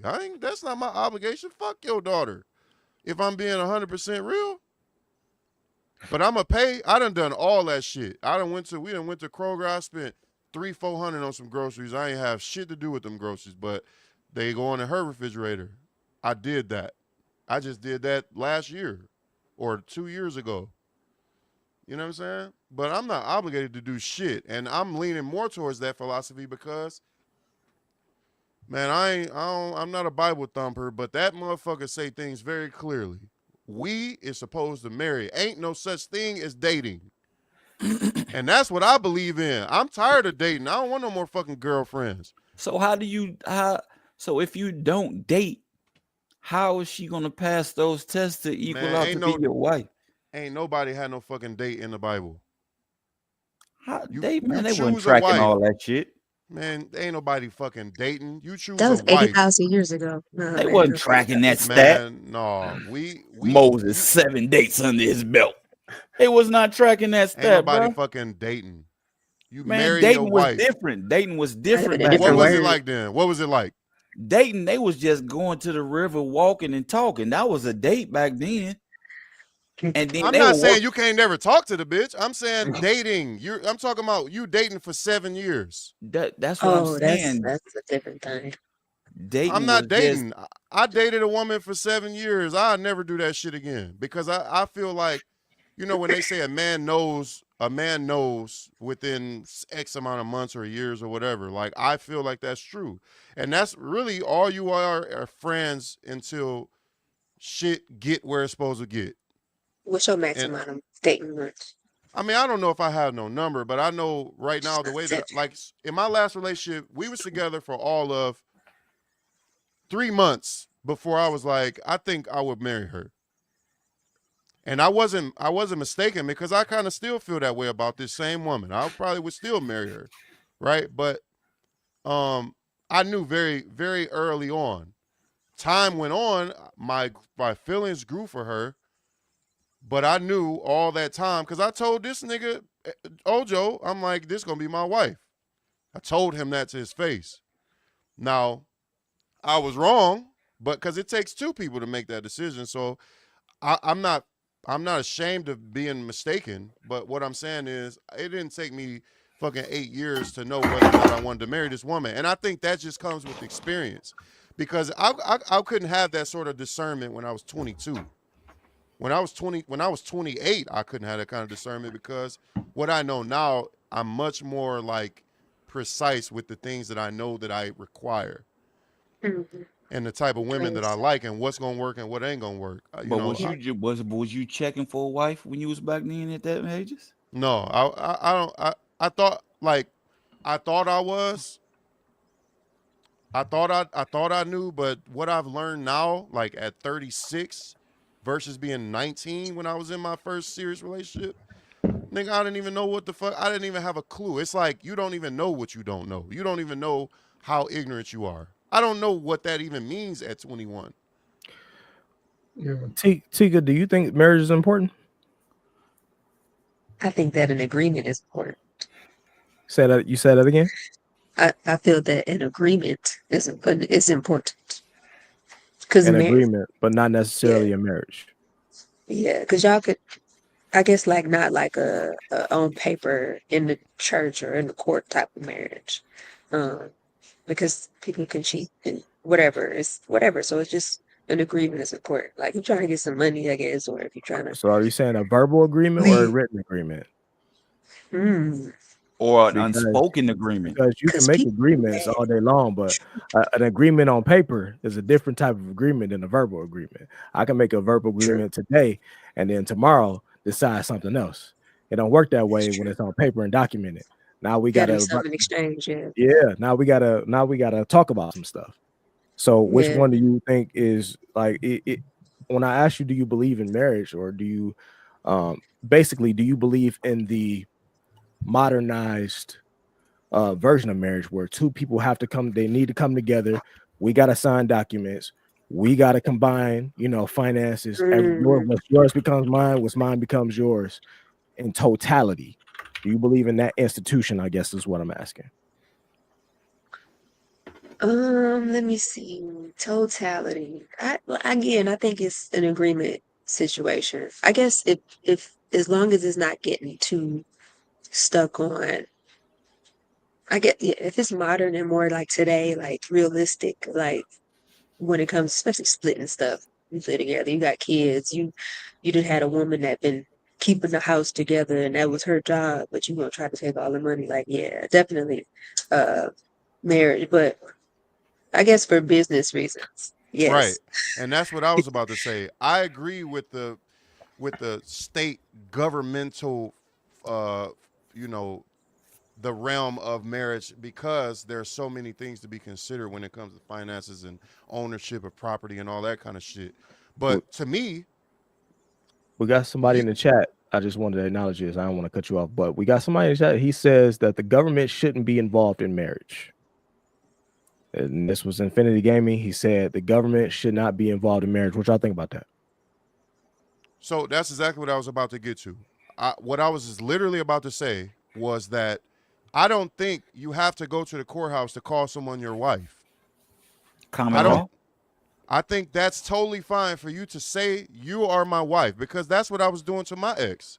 I'm like, you are my wife. And, you know, women have the tendency, like I've done that before. You know, I'm a lover boy. But women have a tendency to be like, nigga, no, you not, because you got to go to the courthouse. It's not official. My thing is, shut the fuck up, because, yes, if you are my wife, then you are my wife. That is up to me and God.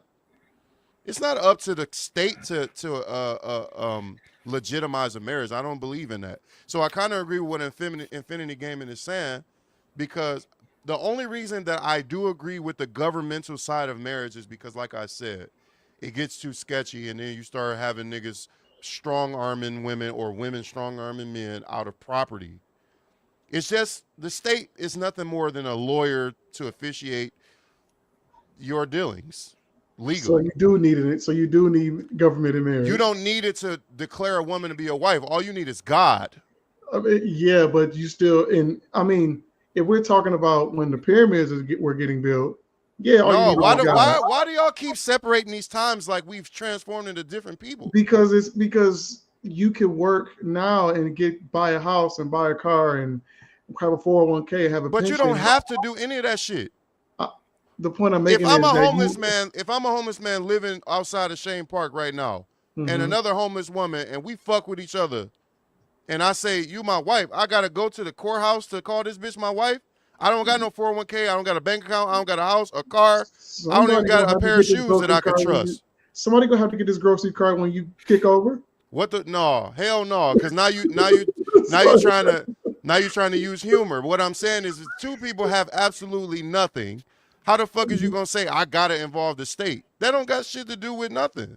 Well, so you're saying the only one the assets involved, exactly. State needs to get involved? That's the only thing we need them for. That's what I'm saying. Your declaration of your because a marriage is about a declaring in front of God. That is what marriage is. Yes, that's the main thing. But when you involve, right, true. But when you involve assets, then you have to have an intermediary. You have to have some kind of. But that's what I'm saying. That's the only instance. And health decisions and stuff like that. And it's nothing. And it's like you're declaring it in front of. It's like you're using the state as your God, because they have to recognize it in order for it to be true, quote unquote. So it can be respected. But the thing is, y'all do know there's plenty religions that don't even believe in that shit. I mean, there's still states that do accept common law marriage. Right. And then if you start talking about Muslims is not going to the state to legitimize their marriages. They don't give a fuck about that. Or anarchists, or there's plenty of religions or sectors or whatever sects that don't believe in. I'm not going to the state to say shit to you, because how do you determine? How you gonna tell me what's legitimate in my life? Yeah, I believe that the only reason that the state is involved as a mediary is because of divorce. If you take divorce off of the table in marriage, there is no need for the state to be involved at all, because now there doesn't need to be a discussion about what's getting divided up, finances, who's getting what's going to happen with the children. That all comes into play when there is an option of divorce. And I believe a lot of people enter into marriage knowing that there's an option that, hey, I can get just get out of this, because I can just go get a divorce tomorrow. If I decide to wake up tomorrow and I don't like this person that I married, I can just go get a divorce. I think divorce has been made way too easy. And I'm not going to put it on women, but women are the majority that file for divorce. It's the majority of women that file for it. And I believe that they were the ones that led our economy into basically making it a law and saying, okay, now it could be federally mandated that we have to get a divorce now. So now we need a mediary to come in and basically divide up all of this stuff. But when you enter into a marriage, the divorce is supposed to be the furthest thing for your mind. It's not even supposed to be an option. This is you're getting married and you're supposed to die with that person, with your covenant that you made under God to that person. That's how it's supposed to work. Which is why marriages have historically been arranged, because it ain't up to you. It's up to the families. Yeah. Like, historically, I'm saying, I don't think I would like that. I wouldn't like for y'all niggas to pull me into a room and like, you about to marry Sharkeisha down the street because we think that's a good idea. Sharkeisha? She's an eagle. Like, but I'm not against the concept of arranged marriages either. And they, I saw this argument one time. Hold on. The thing, what arranged marriages were about? Consolidation of power and wealth. Right. You're joining superpowers, or however you want to say it. That's what you're doing. You're combining wealth. Yeah. This family and this family. I'm gonna give you my daughter in exchange. You giving me these 15 goats, and I can lean on you. Yeah. Somewhere along the way, though, that concept was definitely lost, and it was no longer about that. We worked with somebody that was in an arranged marriage. I don't know if you remember her, but I definitely remember. And the mere fact that she was working at all said to me that, you were not in a position to where you should have been sold off basically to your husband, and now you're in a situation to where you hate him, and you still having to come to work a 9 to 5 like I do. So it's like, what did your family really sign you up for? So I believe that concept was you're right. It definitely started off as a consolidation of powers between two houses, but along the way, as with everything, I feel like that concept got lost, and it became more about, I see your daughter, I want your daughter, let me pay you a stack for it. And families were like, all right, go ahead. So I don't think it's that this way nigga anymore. said bet. Bet. Man, I Bet don't know. is insane. So that's why, like, I saw this stat, they say that arranged marriages statistically work more than any other type of marriages, but someone counteracted that and was like, basically, like, of course they work, because the woman has no right She to has no fucking voice. leave. Yeah, So it's And like, when, of course and they when have. it comes to arranged marriages, they not letting you out of that shit. You gonna die. They are not letting the women escape no arrangement. We will kill you first. So I don't think I agree. I don't agree that. So Infinity Gaming says, I agree that assets are a different situation, but people are horrible at picking partners. Exactly.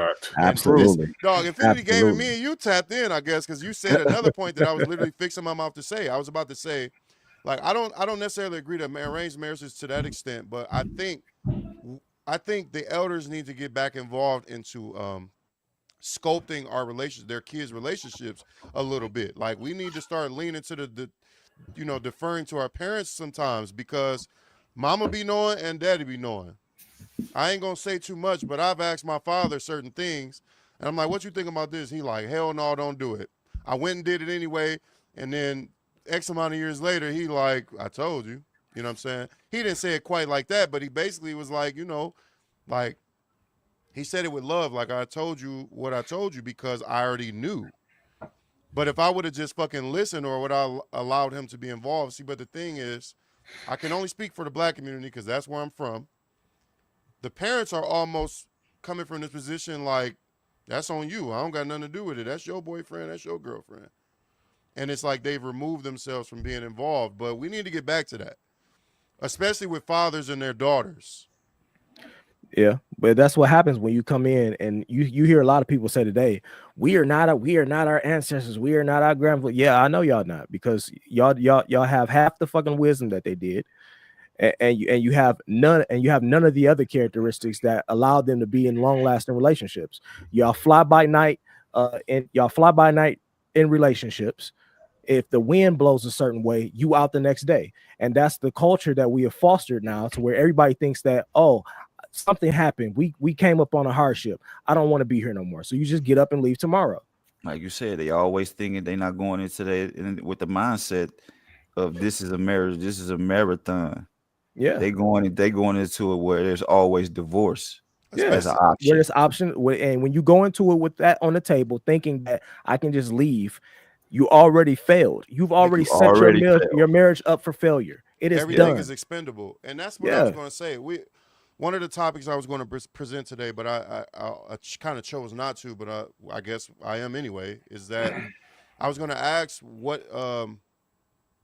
what is the purpose of marriage? What do we think the purpose of marriage is? And what I was going to say to, hold on one second. That's damn near the same thing we was. Hey, that's the same thing we was talking about before. Pretty much, what? I'm so sorry. Absolutely, that's what we were talking about before. I was going to say, I think we've lost sight of what it is. It's like, I could speak from a young man's perspective. When I was young, what I was saying earlier was I had no clue what marriage was. And the only thing that I saw was, I just want to be married to a bad bitch. What, bro? What are you talking about? Now, I do still value beauty. You still want a bad bitch. I want my wife to be cold, but it's way, way deeper than that, because you get you a bad bitch. She don't believe in nothing you believe. She's annoying. She's stupid. She's not good at raising kids. Not good with money. Right. Yeah. I don't care about that. What is your character like? Right. So, and what is your character like? At my age, what I value more is like, yes, I want my wife to be beautiful, but I would really love a woman that is good with children. You can teach and nurture and raise and structure and whatever, facilitate all these things that I'm currently doing mostly on my own. And I need somebody who is peaceful and knows her power, because all that other shit is stupid. You talking about you want a bad bitch, like, and that's what I think everybody. I don't even say everybody. I think a lot of men look at it that way. They be looking at the physical. But if you were to lean more on your elders and they told your stupid ass that the looks is kind of like secondary to what she should be bringing, then you would probably choose better. And if your mother or your father was involved in that choice. So go ahead and read it, Edward. If it is a game, it says divorce rates are only higher these days because divorce is more of a norm. These days, back in the day, people would stay in horrible marriages because it was more of a stigma to get divorced. Also, you got to add in there too, women couldn't just easily just leave. Well, it was a little different then in terms of women empowerment and getting a job and moving on their own and doing their own thing. That I guess that leads more to the stigma, but I would definitely agree that it was more of a duty. It was more of a duty back then versus like just a position you hold temporarily. Like look at Fences. Like Viola Davis played the duty role like no other. That Denzel was horrible. You know what I'm saying? Like the Denzel archetype of man does not exist today. I do not want that point.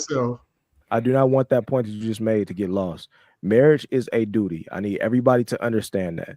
Marriage is not it's not about who you like. It's not about how you feel. It's not for Marriage is fun. a duty. It's not for fun. Marriage is a duty. It is a sworn duty. You are beholding to that other person that you made vows to. And you basically just put it in the words that I couldn't find. But the way that I view things now, it's like I'm trying to structure something for the sake of my family, my children ultimately, and what comes after this.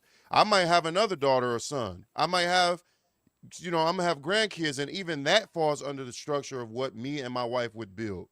Just like I'm under my mother's structure and my father's structure right now. Yeah. When I call them, when I need something, I have to go to their home and what they built in order to receive that help. Now, if they didn't build anything, that's what it all starts as. It's like you're trying to build a structure for your family to reside in and to rely on going forward. And what I'm saying is, that's why I didn't understand shit, because when I was young, I'm just trying to find a woman that looked good with a big booty and will cook and have sex with me. But it's like, dog, it's so many women that would do that shit. And that's one of the things that's kind of beneficial, even though we're not supposed to be doing it, quote unquote, is out here fucking around, is that I've been able to see more. And I'm like, okay, well, now that I know I have the ability to find plenty of women that will cook for me, even if I'm not fucking them. Or I have the ability to find plenty of women with big booties. That shit don't mean nothing, dog. Niggas is just horny making decisions with their lives. You're stupid. Come on, Eric, speak your mind. He said you want them big booties. He said forget what you're talking about. He want them big booties. Speak your mind. What you trying to say, dog? Man, if you think that the physical of all this don't apply, then we just had a whole episode. I didn't say that. I didn't say that. We just had a whole episode. He led with that. He led with that. I said I still want a wife that's beautiful, but what I'm saying is it's much more than that. Yeah, that's not what should make you marry a woman. Now, I still want that all day long. I'm saying for a wife, though, it's way deeper than that. Yeah. How do you handle conflict? What do you think is important? Are you going to be vain and materialistic to the point where you're going to tear our family apart because I won't buy you this bag or some shit? Loyal? Are you, all that type of shit. I understand. I hear you. Yeah. Is there anybody here that would marry off of looks? Hey, what? Is there anyone here that would, Edward, I'm looking at you. Is there anyone here that would marry solely off of looks? Hey, look. I cannot. I cannot. Hey, solely off of looks. If I can't, like, if that person is everything I want, they're not. You No, don't know. no, you don't bro. know. You don't get to add context. No, I have to add context. No. Solely off of looks. This is you ran into this person at a function. You met them. You only know what they look like. You don't know nothing about their personality. You don't know nothing about their character for real. And I had to marry him. You have an option to marry them or not. But to you, they are aesthetically very pleasing. They are beautiful 10. to you. Yeah. 11. Ooh. They meeting. They crossing off every. They crossing off every. They crossing off every check. It's I'll deal with the consequences. I'll cross that bridge when I get there. No. You should do your duty. Oh no. 11? What you say? No. Zika, what you say? 11. I said, I guess you just gotta figure out how to do your duty. I guess. I feel like it might be a catch. So okay. Infinity Gaming says, I don't really think the older generations were any better. They were just willing to ignore and just look the other way to avoid embarrassment. No, I disagree. I kind of agree with that though. I disagree. I don't think I kind of agree with what he's saying, but I just don't agree with the last part. He says to avoid embarrassment. I think it was more about the duty word. I think your grandma didn't leave because she knew that she needed to stay for your stupid ass. Or she knew. And they signed on papers. They truly believed in those documents and going before God and all of that. Like your granny is like, I don't want to leave this stupid ass nigga because I know I got to keep it together for these kids and these grandkids, and I don't want to have a splintered home. Their sense of duty outweighed their emotional whatever they felt. And I think that's what a lot of young people lean on today. I got an aunt who was she passed away since then, but she was married to someone, and they were married forever. And he was terrible to her. He had a drug problem. He was cheating on her, all this and other thing. And everyone's like, "Why don't you divorce?" She was like, "I feel like this is God paying me back for the things that I had to that I had done, so I have to go through with this." And I'm thinking like, "Wow, that's kind of wild." I don't talk to her, or I didn't talk to her like that. But crazy. I'm on the. I mean, because at the end of the day, you could have said no.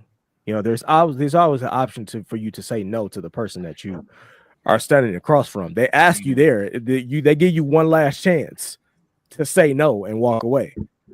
So your job is to know who it is that you're marrying. Now, once you make that commitment, you are now assigned to that person to be dutiful to that person. It's no longer about what you feel. And I feel like now, or I know that now, we live in a day and age to where the overarching belief is, oh, you got a problem with your man, you got a problem with your girl, well, just leave, sis. You can find another one tomorrow. It doesn't matter if y'all married, whatever. It don't matter. Go ahead, just now leave. We're getting into social media because I think that's what happened. It just brought the walls down. It's like, and I think we're gonna adjust to it. I really fucking hope we do. I think what happened is the internet tore down all the walls that used to be there that would separate you from all these different regions and countries and people, and it's made us feel like there are no limitations on what we can reach, but or who we can be with is what I'm trying to say. And I think that's just because you can doesn't mean you should. Right. I think that's clouded our judgment in a way, and it's made everything feel so expendable. And I think we will adjust to that as people.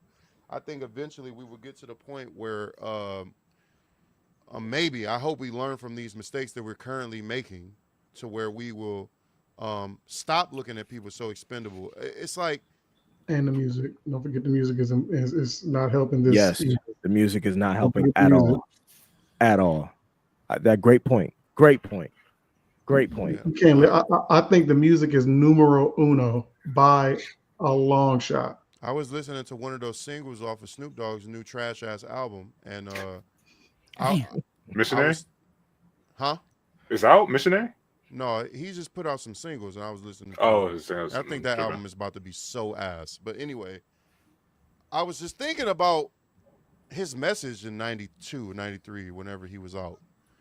We don't love them hoes. And it sounds cool, and everybody loves Snoop Dogg, but when you think about that shit, like, as a young nigga, I was 5 years old, 6 years old when them songs was out. It's kind of gay. Growing up, huh? I said it's kind of gay. You said yeah. So, but I'm saying, like, more so to the fact that, like, you're listening to that shit your whole life. Me, I've been hearing that shit since I was a little boy.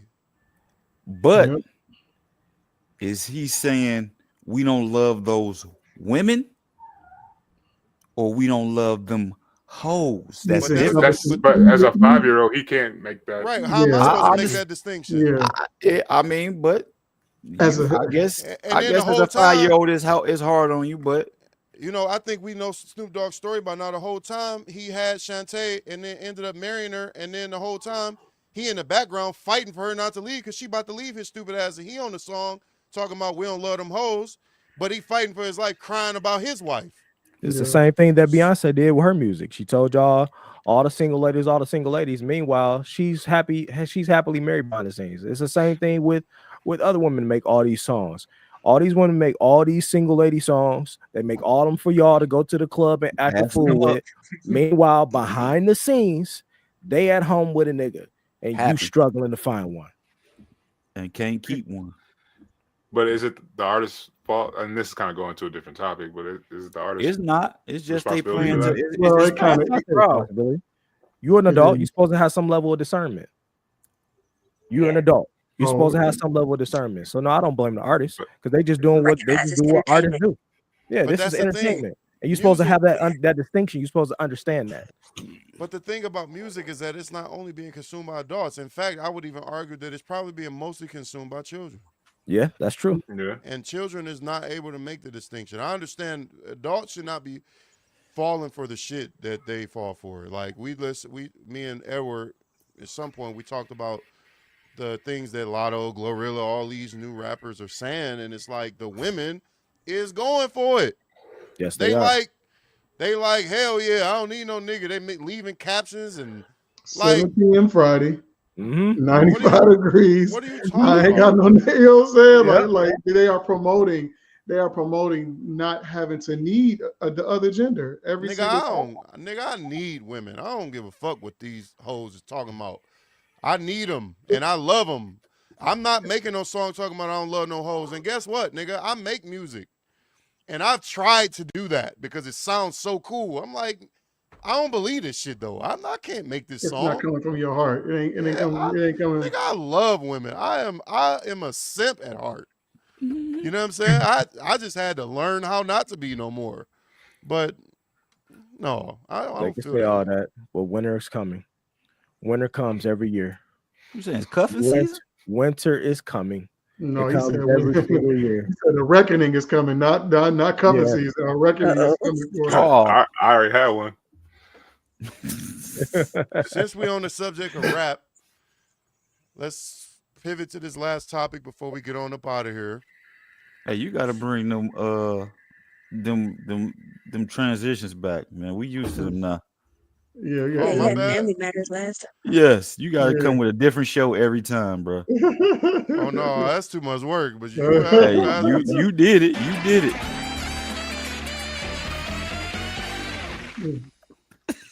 My bad. Yeah, you're right. I gotta. Everybody got to have a different face too and different reaction to Right, it. like. No, but the next topic is something that y'all brought up. I didn't even pull the video up. Hold on, give me 1 second. I fucked up. There it is. So it's something that you brought up, Ojo.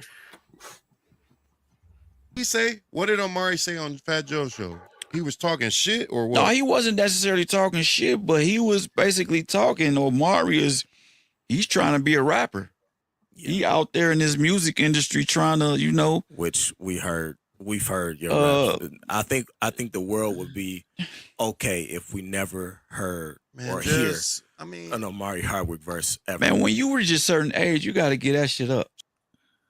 So that last thing. Jesus Christ. That's who you got served by? Mario? No, Amari Omari Hardwick is the power. Is the dude with power. James St. Patrick. Yeah. So the last thing. No, the dad. The I dad. have to go back and look. Big muscle head ass Omari Hardwick. Yeah, with the beard, with the Lloyd Banks. Him and Tommy was like this. He do got the Lloyd Banks. No, but the thing that you said at the end of that video was when you reach a certain age, you got to give that shit up. And we kind of touched on this topic earlier this week or last week or something when we were on the game and we were talking about. I remember you and Edward kind of going at it, Derek, about who was too old to rap, and Edward disagreed with you. So I'm going to open up the floor for anybody to make their statements. Ojo, why did you say that? In the video, tell me how you feel about people rapping in their later ages. I just think it don't. I just think you don't have no. I don't even know how I feel about an old ass nigga rapping. It just seems stupid. Did you listen to LL Cool J's latest album? Who did? Who? Or I guess I'm asking I anybody. did. I listened to it. I haven't. I haven't either, but I heard he heard one song by accident. I've heard a couple. But I heard he rapping, and people saying that is arguably one of the better hip hop albums that came out this year. He killed Who it. said that? Oh, he did. So. But we have to make the distinction here because you trying to get a rap career at LL's age is different from you being established in the game already and continuing to produce music. Because Nas is one of the oldest rappers. You know, he's been out there and he's still producing music at a high clip. So we don't put him in the category of people who are still trying to break into the industry. And nigga, you 33 years old. It's time to wrap that shit up. 33? Yeah, it's time to wrap that shit up. Do you know how many rappers? And that's what I'm saying. What's the age? What's the cutoff, Ojo? I don't know what the age. How old was Tony Yayo when he got out of jail? And he tried to rap. He was 30-something. 28, 29, 30. You talking about an old example. I know. I don't know. I'm But you in this, so you probably know personal examples, You know right? how many rappers made it after 30? So I'm not even Jid is like 30 something. So many. J.I.D. He like 30 something. You think it's because we already know him But we did. from But that show? I can name rappers that you didn't know until they was 37. 2 Chainz is one of them. You talking about Westside Gun, Conway. You talking about, it's so many niggas. So You talking many. about Babyface Ray is blowing up right now. Babyface Ray is my age. So y'all don't Babyface think it's Ray- a cutoff. So y'all don't think it's a cutoff age. You think it's just I don't know. I'm an artist. That's what I said. You coming from a different perspective. No, that's not what I'm saying. I'm not saying I'm an artist so I know. I'm saying I'm an artist so I understand that art knows no bounds or times. It's Yes. art. Yeah. Why That would be like you saying a nigga cannot start a YouTube channel at a certain age. Or a nigga can't pick up a paintbrush and a canvas at 35. Why not? Yeah. Why is rap the only genre that instills age limits on its music? It's not the only. It's not the only genre. Yes, What it else? is, bro. It's not the only genre. Okay. It's okay that rock bands and blue and all the other genres of music, they be performing and making music well into the 60s, 70s, some 60s and 70s. So change the argument. One mic. Jay-Z is too old. They say Jay-Z's too old to rap. They say, Nas is too old to rap. Like, why does a rap age its artists out? I don't understand. Infinity Gaming says you look like Kanye West. And I don't know if you noticed Infinity Gaming, but they both from Chicago. Is something in the water, Ojo? Do you don't look like Kanye West? I see what you're saying though. Maybe with the hat. Maybe with the hat. Squint a little bit. And the hat and the beard. Just give him a real colorful polo. A real colorful polo. That's enough, Infinity Gaming. Dumb it down. Dumb it down. Anyway, dog. Who said that? Who said that out of Chicago? Dumb it down. But Lupe. That's changing the argument because I think Derek's saying the same thing if a 40-year-old dude's like, I'm about to start a rock band. Yeah, get the fuck out of here. No, you're not. No, you're not. No, and you can believe the no. art. Listen, no. What y'all are saying is, okay, these dudes got signed. These dudes ended up blowing up at a certain age. Okay, but that they've been in music. A lot of them been in music their whole life. But what does that mean? Getting into music. What is the threshold to saying a nigga made it, now he's safe? What does that mean? It's You said all what is what? subjective. You're saying they've been in the music industry. All artists are in the music industry. There's no set, like, what is in and out? Okay, let me put context to it then. Let me put context to it. I think that if you are trying to gain a music career at 35 years old and it's consuming your life to where you can't even function correctly or you can't even hold down a job because you're still chasing this magical dream and you're being taken care of by a chick on the side, I think your ass needs to give up on your art and go get a fucking job. Why do he got to give up on his art to be responsible? Because what you're talking about is irresponsibility. Because it's leading you to irresponsibility because you can't focus on getting a job because you're still trying to chase this rap career. That's what I mean. That's the distinction. Yes, of course, music is subjective, art is subjective. You can chase art forever. You can produce art until you die. You can continue to produce art. But if that art is getting in the way of you still being able to function as an adult, I think that's a problem. But that's a different argument. That's my argument though. But that's not to say a nigga can't practice music or try to make it. I never said that. I never said it can't practice. I just said you can practice music. No. That's what I'm saying is you can't practice it. You know what I'm trying to say. I'm saying what you just said. You're saying they can't practice it to the point it gets in the way. So your argument is that a nigga should be responsible, not that they shouldn't try to do music. No, yeah. So you're saying it's a cutoff. What is the cutoff then? That doesn't make any sense. You're saying a nigga can't. No. I don't. That's not what I'm saying. Know the age when somebody should stop trying to hang it up. That was just me personally saying, bruh. Omari Hardwick. Yes. But okay. Because I feel the same way. How old was Kim when he made it? Exactly. So I think you can make it at any age, but to me, I think it's harder when you're older to cross into certain genres, to get in there and be recognized, supported, broken, and this is your job. I think it's harder. I think even that opinion is out of touch because why you're saying that because hip hop has historically been so young. But in the last 5 to 10 years, Westside Gunn and Conway has single-handedly changed that narrative right before your eyes. And the only How reason you long say have they things like been that in is the because game? it hasn't been done. What You're does right. in the game mean? That's why I'm trying to You figure mean out like what are y'all outside talking of about? underground or like? What? There is no such thing as an underground. It doesn't See, exist. that's why I say you coming from a different perspective. Not only, all right, I'm old. Not only are you a rapper, producer, you do all of that, but you're more vested into the music business artist than I am.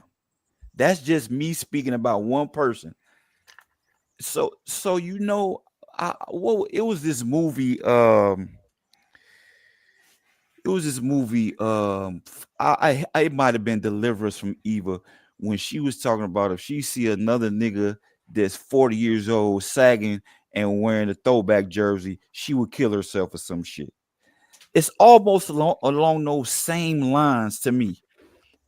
Not saying, like I said, not saying that you can't still do this and shake up the world. You possibly can, but it's just, to me, it seems a certain way. I can't speak for the masses. I can only speak for me. Well, that's why we're having a discussion though, because I just don't understand that. It's like I went to an art auction a few weeks ago.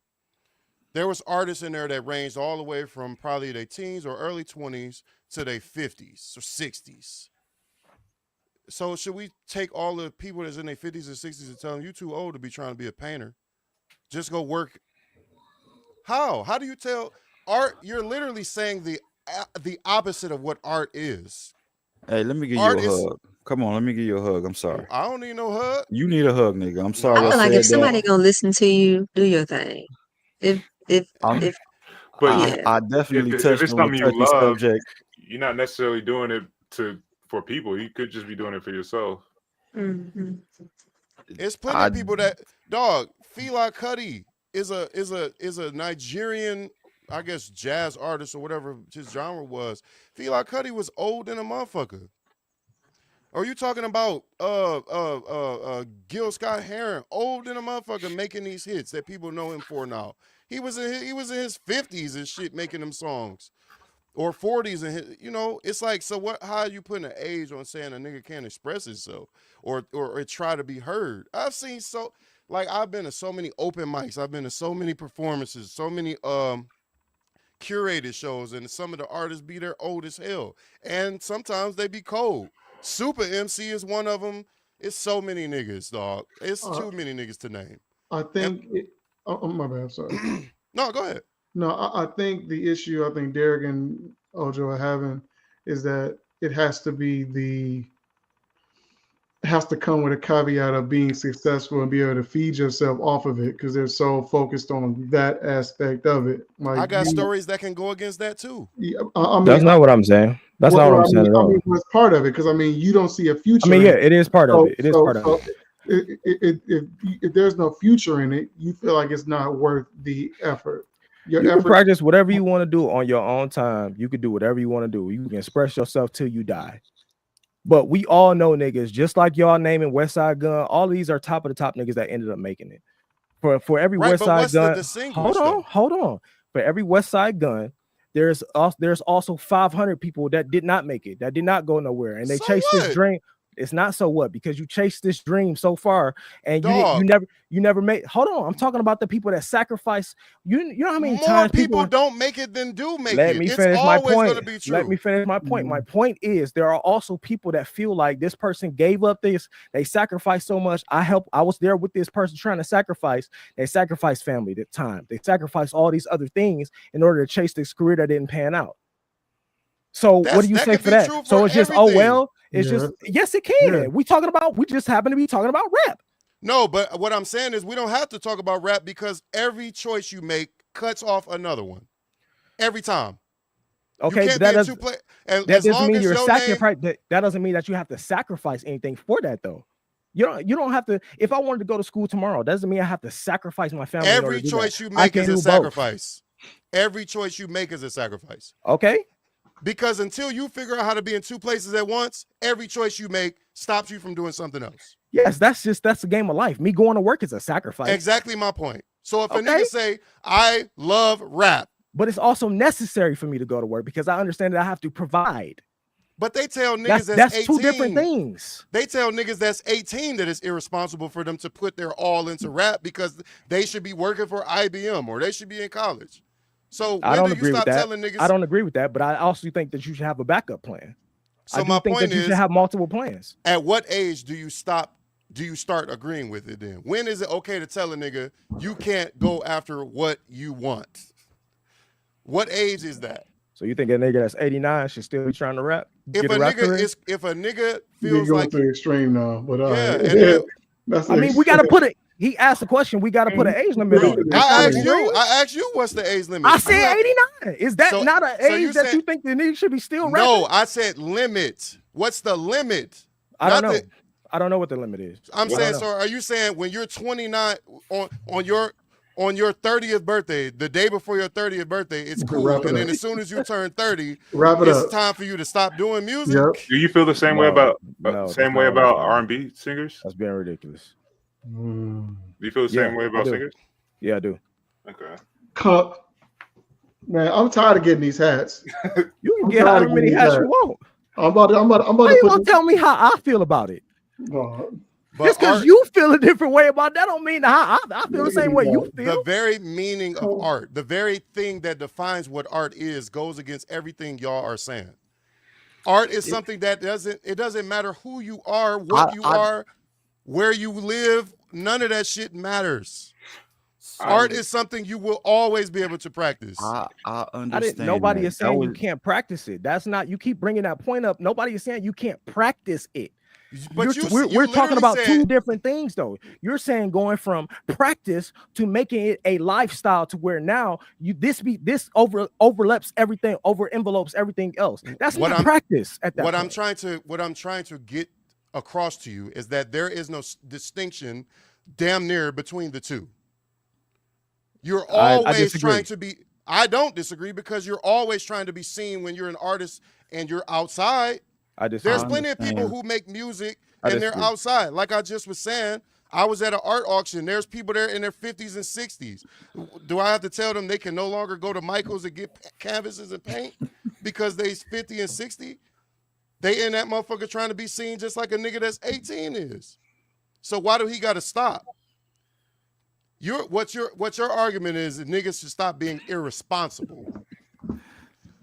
It's not niggas should stop doing art at a certain age. Niggas should stop being irresponsible. And that's true across the board. But what I'm saying is, even when niggas are 18, they're being told by all the people around them, don't waste your time. You wasting your time. You're putting too much into this. You 18 should be going was to never school. my argument, so that's not my argument. But what I'm saying is what is the cutoff? I don't know, but it's not 18. There is no distinction. I wouldn't. That for you. You can't tell me what my distinction is. What I'm saying is, how is you gonna tell niggas when it's time to stop practicing? Because I have an opinion like everybody else. If my opinion, just like yours is, your opinion on art is different from mine. My opinion is, if your art is getting in the way of everybody has an opinion. Everybody's gonna have an opinion and feel wholeheartedly like you're feeling right now on this subject about something. Do you think I don't understand that? I know that. No. Hold on. Just like when y'all was trying to say, when we was talking about why do I think the Bulls will beat Golden State? Because I feel the way I feel. So you think what I'm saying is all based on opinion? I'm gonna leave them on. But I'm tired of this. You think everything that I'm saying is based on opinion? No, I know it's people out there making money on art. And I think once something I tell my kids, if you find something that you love doing so much, it's not gonna be a job no more. It's gonna become your life. And that's what most people turn. Their art is their life, and their job is their job. Something else. They don't worry about making money from it. They just love doing it. They will do it for free. Which lends more to his point. There is no age limit on it. If you love doing it, then what's the issue? So I got jokes. You think I'm saying that there's an age limit on what? What is it? You're saying You said there's an if age you're limit on trying what to be you literally successful. said was if you're 33 trying to wrap it up. Okay, let me clarify my point then. What I mean is if you're 33, your whole life revolves around rap. You're still trying to make it big to the point to where you're sacrificing other things in your life. This is taking a stronghold. You can't function normally. You don't have a job because you're so focused on going to the studio. You got a chick that's giving you money to go to the studio. You can't even hold down a regular job to get into the studio yourself because you can't pay your way because you're so focused on doing rap. This is the context of what I'm talking about. Yes, of course, anybody can practice rap or any other art form till they die, till they blue in the face. That's not my argument. Yes, you should be able to practice whatever you want. If it's your hobby, if you love to do it, do it by all means. Nobody's trying to stop you from doing that. I just believe that at a certain age, you should no longer be sacrificing or putting this thing ahead of your responsibilities and duties. I do think that at a certain age, duty and responsibility, especially for those people that have families, those things should overshadow your art and your passion because you have a duty and responsibility to them now. That's all I'm saying.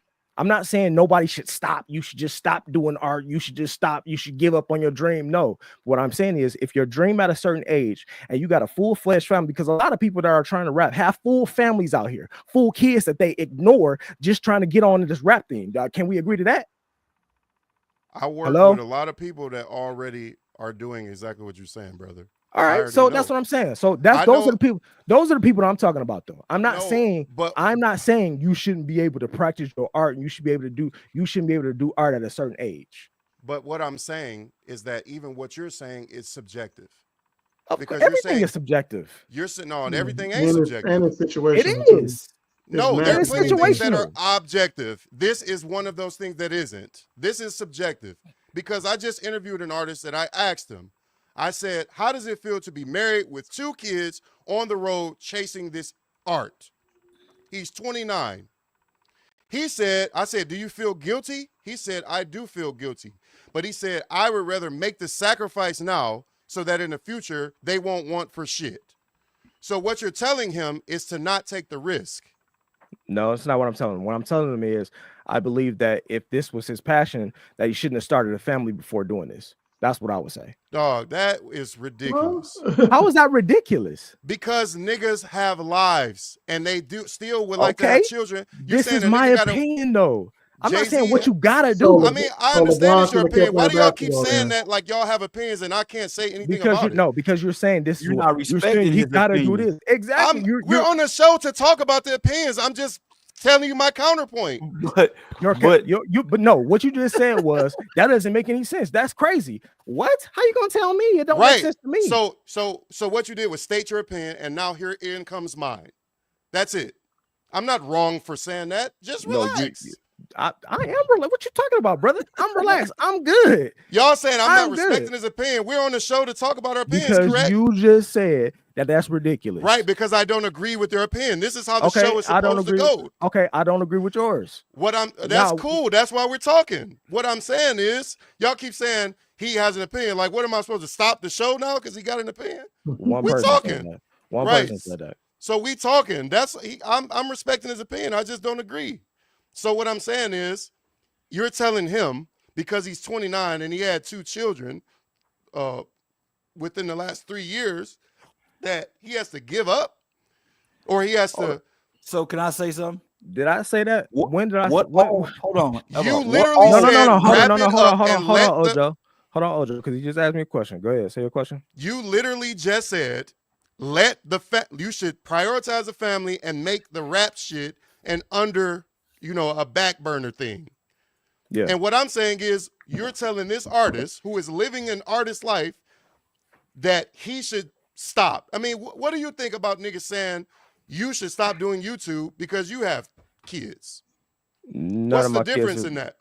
Because none of my kids, I'm not off in another state or off in another city doing this. I'm at home still. I'm here. I'm present still. That's the difference. Those two are completely different. I know you're not trying to make that's two completely different things. So you're trying to say, and then a lot of times, hold on, let me finish. A lot of times when I do music videos, my kid is in school, my wife is at work. A lot of the content that I put out, nobody's here. It's me time.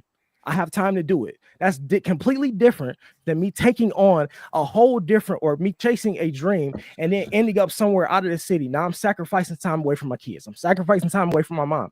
The only point that I made to that was I can't tell another grown man what to do. But what my opinion is that if this is your passion, you want to do this, and you know for a long time that you wanted to do this, you probably shouldn't have started a family before you started this, because what it takes to do this and to chase this dream is going to take you away from your obligations. That's all I'm saying. So what do you think about when said artist is with a woman that tells him to go get it? Then that's her choice. That's cool. Right. But she gonna hold it down while he on the road. All right. It's so, that's the relationship between that's the decision y'all made. I don't got no problem with that. What I'm trying to tell you niggas is that what you're saying, it's thousands of niggas that did the opposite of what you're saying and were successful. And it's thousands that I swear Vezo, but that's the same for the NBA, the NFL, art. We talking about I'm just making a counterpoint. YouTube. It's always going to be more niggas that didn't make it that did, and no matter what you talking about. Okay. So if you're talking about Icewear Vezo probably a year or two older than me. He got kids. He just not blowing up over the last 5-6 years. So you saying he was supposed to get all the way there, and then like, damn, I'm 30. I got kids, so I should wrap this shit up. Now his kids rich than a motherfucker. So if he would have listened to what you saying, his kids he would be working at Home Depot making a regular check. But now he rich. His kids ain't got to worry about shit ever again. Okay. So what you're saying is that a nigga's supposed to get all the way there and then start worrying about what the world think and say, all right, well, fuck it. I didn't make it by 30, so first of all, I got to go back home to my kids. I don't believe anybody should worry about what the world thinks. You ask my opinion. It's just my opinion. But what I'm saying is your opinion. It's not about what I think the world thinks about it. You can't keep taking you your ask me opinion opinion about what I think. This is what I think. You can't keep taking your opinion and putting it in a box to isolate it from what we're talking about. If what do you mean? Are presenting your opinion, then you are proposing that your opinion is what applied to the argument. My opinion is already in a box because it's my opinion. So what I'm saying is, if we're talking about hypotheticals and your opinion, let me apply your opinion to the argument and stop saying it's just my opinion. I know that already. No, but you're saying you know that, but then you're applying it to the argument because that's what we're talking about. Yes, we're having a discussion about it, but you keep saying is if, oh, this is your opinion. So you saying a person, yes, I am saying that. Yes, it's no question. Right. Yes, I'm saying I am how saying else would I argue against your point if I don't do that? Okay, but let me make my valid point though, because you keep saying so Icewear Vezo. Okay, that's one person out of how that's many thousands of niggas. What? Q transition. Thousands of niggas. You just said yourself that there are tons of people who never make it Taylor. more so than the people that make it, right? You said that. Hold on. What is y'all niggas talking all about? right, Taylor? I was just asking Taylor if she was all right. I'm doing just fine. So on this y'all want to lovely talk about Thursday. shit and then not talk about shit. What's happening? No, all I did was give my opinion. Right, but we're having a discussion. Why are you saying right, end it? Because we can't talk about this forever. That's all. We just talked about April Jones for an hour, and now y'all want me to wave the white flag. I don't want to. That's not what I'm saying. Rip the going bandage back off. But what are y'all discussing? Because since I stepped in late, how old is too old to be a rapper, or do y'all spiral into something else? No, that's what we still talking about, and they want me to stop talking because we just was that's talking not, about. That is not what I want you to stop look at the talking messages. about. I'm talking about Edward and Ojo. They want me to stop talking because I didn't see them. The only reason why I said that is because how long is our typical format? Ain't no rules. We cool. I didn't say there was no rules. We can rap it. We can rap it. It's cool. That Just rap I'm it. not even saying we No, rapping it. nigga, no, because y'all doing all this talking like I'm doing something wrong for Gerald, talking, nigga. I agree with you though. Shut the I'm fuck wholeheartedly up, on your side. I'm wholeheartedly this for you. I'm on your side. Shut the fuck up. I agree with you too, though. I'm on this so you know. You friendly fire, my nigga. Like, You talking about, man, whatever. Just end Ain't the show. nobody You end saying it. you could. You end it, Thank nigga. y'all for coming out. God bless. Good night. Get the fuck out my living room. No. Goofy ass niggas. We having a discussion. That's what we doing. Nobody said that. Nobody said we were doing You anything did say different. it. What's up, better? So what is the consensus? There's no age limit to me. There's no age limit. I think you should chase, because you chasing your dream comes with consequences, and that's on you to discern when you're supposed to give up and when you're not supposed to give up. You're supposed to keep going until you're supposed to keep going. I mean, you're supposed to keep going until you realize that there's no hope in it. There's no point in doing it. You're supposed to keep going until then. And even then, I don't think there is an age limit. I just think the way that you approach being a rapper, if you want to use being a rapper, you will probably change it the older you get, because you can still be a rapper and not actually be the one that's rapping. You can transition into being the writer. You can be the poet, which is just another form of rap. But I don't think there is an age limit. I think your approach changes. There's a nigga that's 35 with a billboard in the middle of Times Square right now. Who was that? His name is Gashi. He's a white rapper. He got something in the middle of Times Square right now.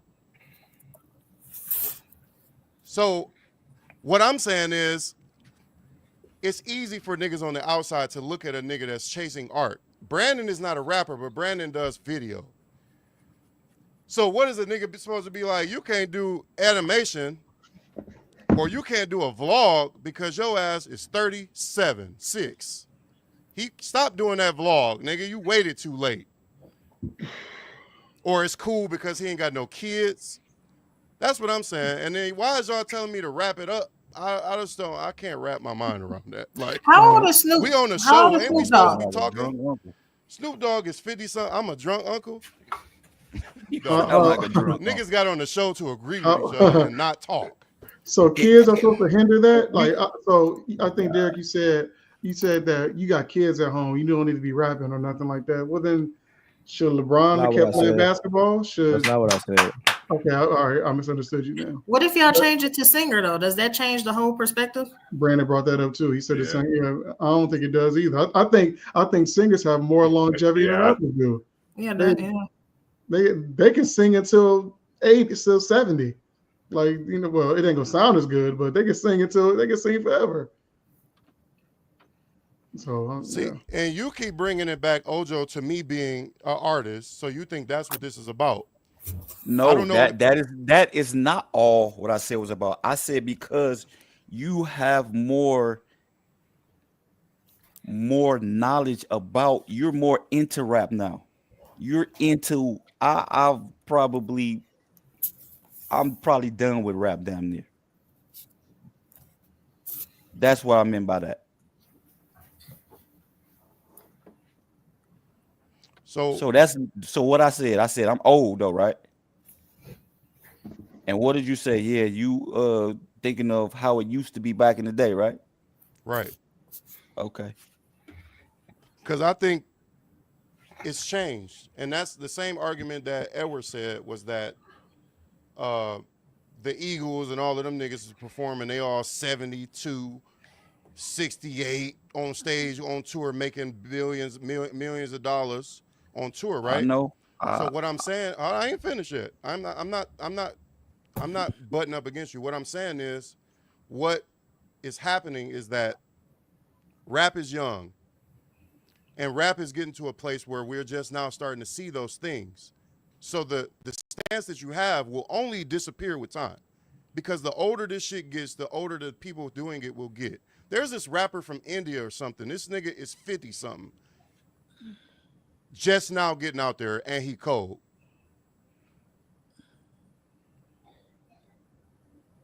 You know, so, and then what I'm saying about art itself is that art, what it is literally the opposite of what you're saying.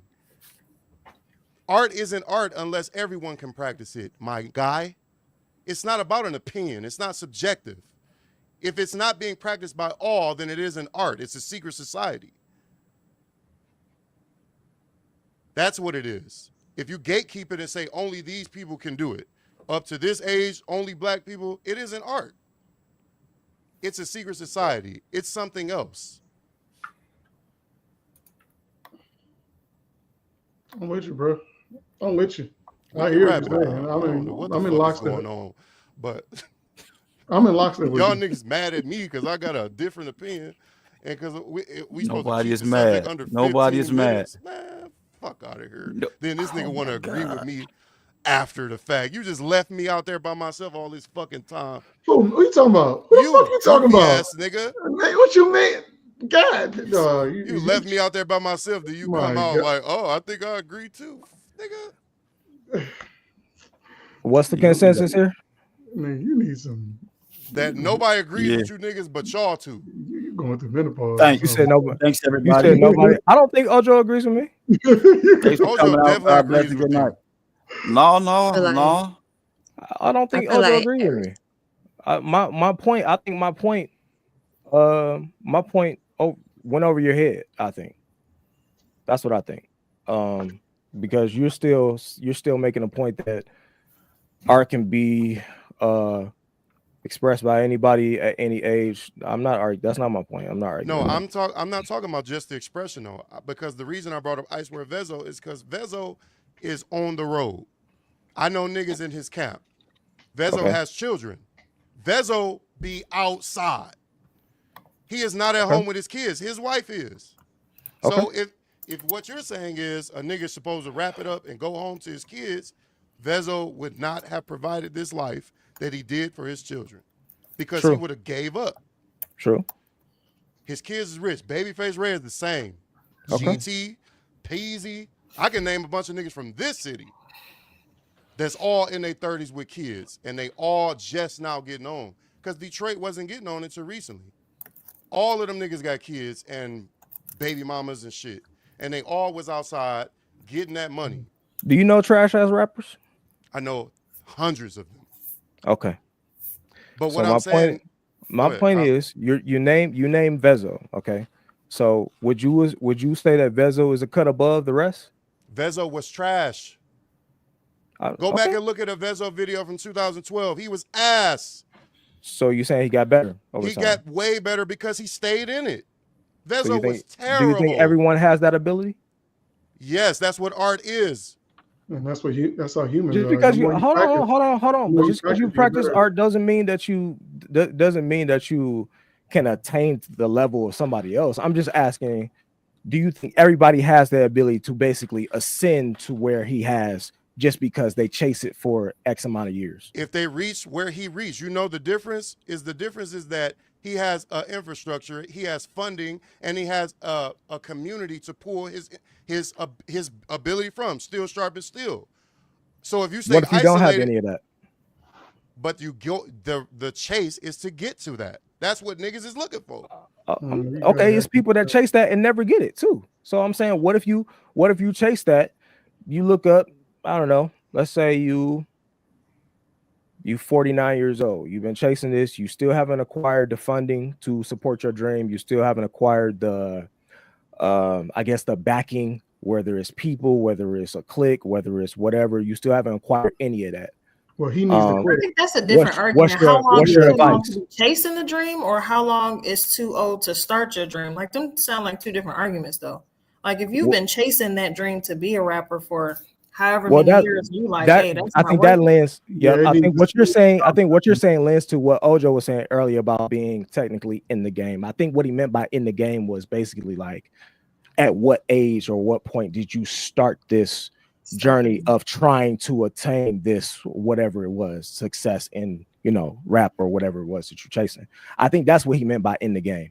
But I think that lands to what you're saying, Taylor. Now, which is basically like, okay, did you just start this yesterday, or did you just start this, you know, a few years ago, or have you been on this journey your entire life?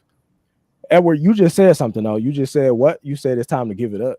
Is that what you just said? I mean, so what I meant by that is it needs to be, you need to have some kind of realization that you can chase the dream until you die, but if you're gonna chase the dream to make it big, be a star, chase what Gerald was talking about, like the fan base and the love and the fame and the money and like the stardom, just the all of that. Like Taylor said, like it's those are two different arguments. Like it's on that person to realize like it's not going to happen to that level. If you're 50 years old, not saying you should be trying to perform or still trying to get on, but in all honesty, if you've been doing it 25 years and you still ain't caught fire, you're probably not going to catch fire. Do you know a nigga that's 40 years old just won the Grammy for the best new artist last year?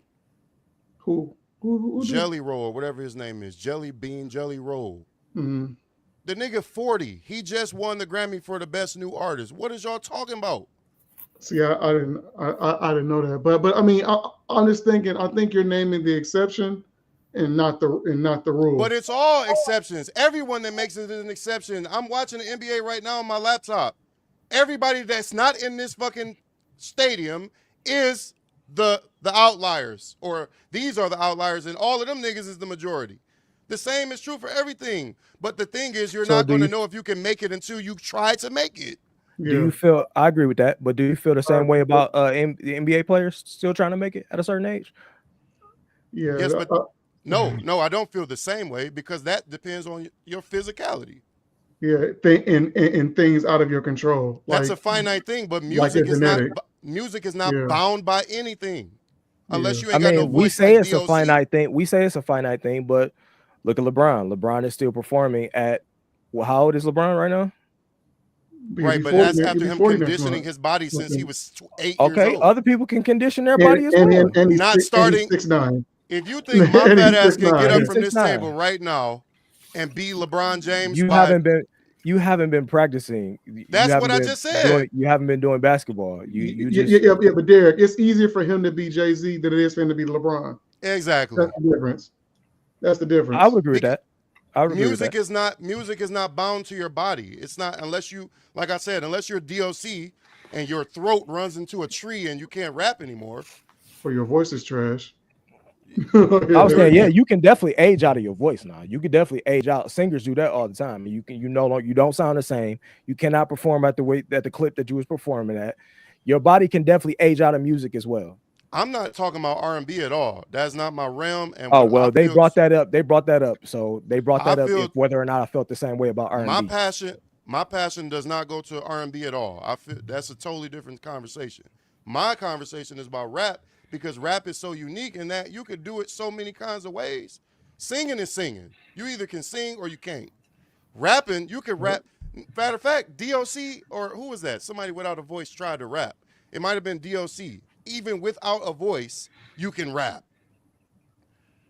Nigga, Benny Siegel got shot in his lung, and he said, I'm a rap and just use AI to put my old voice over the new voice. Dog, rap, dog. You can do this shit forever, dog. And this nigga's proving y'all wrong every day. Rick Ross is an old example. Proving us wrong. These are exceptions, right? Rick Ross like 50 right now. So would that not be the same to say what about all the people that prove me right every day then? But what I'm saying is that has nothing to do with the possibility of making it. Though you can't talk about the people that don't. The possibility is there. Yeah, that's the possibility. There's plenty of niggas that tried to be a doctor and they didn't do it. Yeah. Does that mean that they shouldn't try? That means that at a certain age you shouldn't try. Yeah. If you didn't, here's the thing. Doctor at 50, my God. It's just here's why that argument is even worse for rap though. There is no NBA for rap. That's why I said y'all talking about underground and above ground. There is absolutely no such thing. I never said anything about underground. I'm not talking about you. Listen to this. There's no such thing as There's no Who such said- who thing was the as y'all? underground. There's two or three people that said something about underground. I'm not talking about Ojo either. But I know T.G.A.W said underground. There's no such thing. There's no NBA for rap. NBA is the gatekeeper for basketball on an international level, right? You got to make it to the NBA if you're talking about being a real basketball star. What is the NBA for rap? I guess I'm thinking about mainstream. Maybe that's something. Right, but what I'm saying is the internet destroyed all that. There's no such thing. Well, okay, maybe contracts and money and tours. Maybe that's what I'm thinking about. Exposure, that kind of thing. Even with that though, I can name plenty niggas that ain't never had a deal, never signed a contract, that make more money than all your favorite rappers every day. They make more money than the niggas you see. Like with the music is weird because you can see a nigga all day. He on billboards, commercials, whatever, and he broke. It's a nigga in every town in America that nobody knows of, and he's richer than all of them niggas. It's all subjective. Slim Thug was in Texas selling tapes out of a trunk, making millions, and nobody in Michigan knew who the nigga was. So what is making it in music?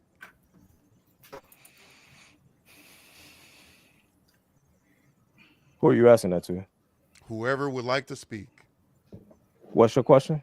What's making it in music? Making it to the point to where your dream or music is financing your lifestyle, I guess, or financing the life that you want, I guess. Yep. That's my answer. Yep. I agree. Okay. I don't know. It could be different for everybody. Maybe everybody don't want the financial. Maybe everybody just want to get their one project out there and do a period. It's kind of weird, right? How that works. When you asked that, I immediately thought of like what is not making it, because there's one hit wonders out there, and you would say that they didn't make it, but they're a one hit. Oh, we know tons of people. Personally, you will never know all the people that didn't make it because they didn't make it. But what is not making it and making it in music? I know so many. I can't answer what making it is. But I also can't answer what not making it is. Like the only thing that I could say is being a one-hit wonder. But if you know of them, I would say they made it. They made something. If you could name a rapper or name an artist that you think is the baseline of making it, who would you think it is? What I'm telling you is there is no such thing. You don't think it?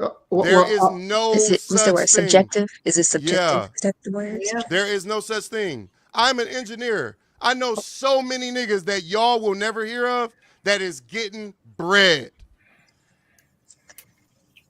So what is making it? Because you don't know them? I think making it is like what Derek said. It's being able to fund your lifestyle simply just on the music.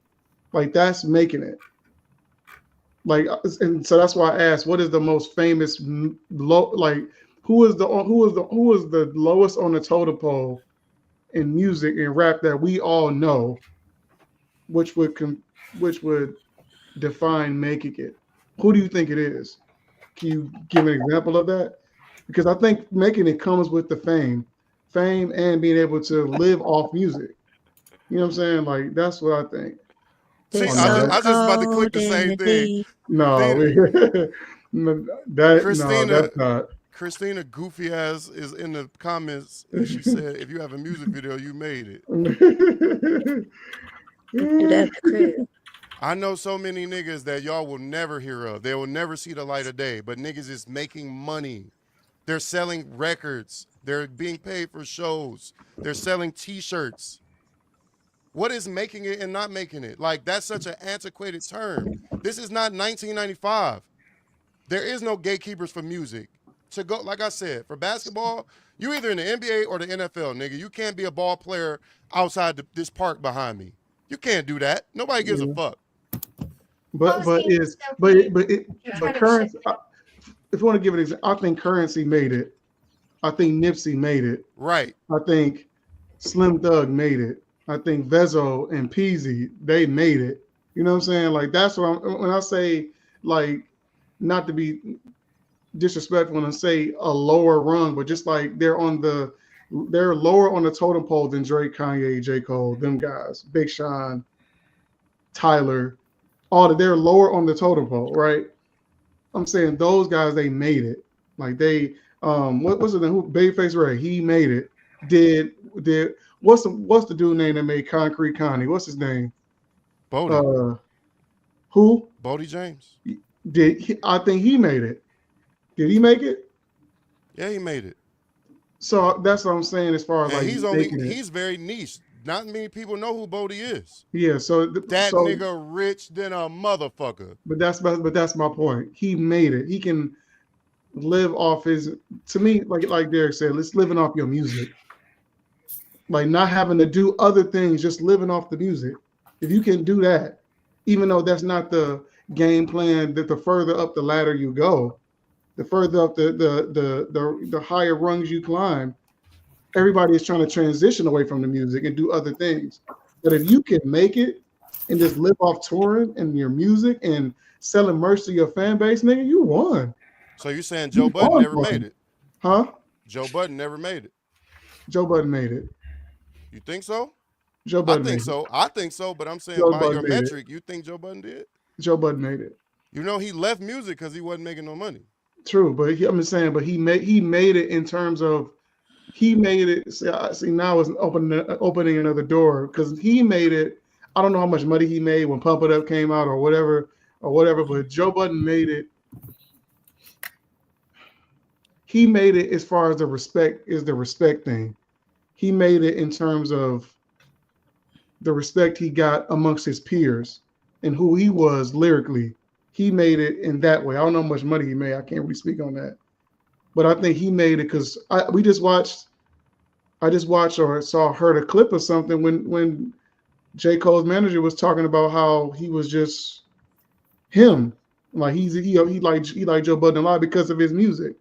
Joe Budden has always been he don't get the credit he deserves as an artist. He really don't. But I think he made it. I mean, he made it twice. He made it musically and he made it media wise. Earlier I was going to bring up Rick Ross because Rick Ross is almost 50 years old now. He ain't even been famous that long.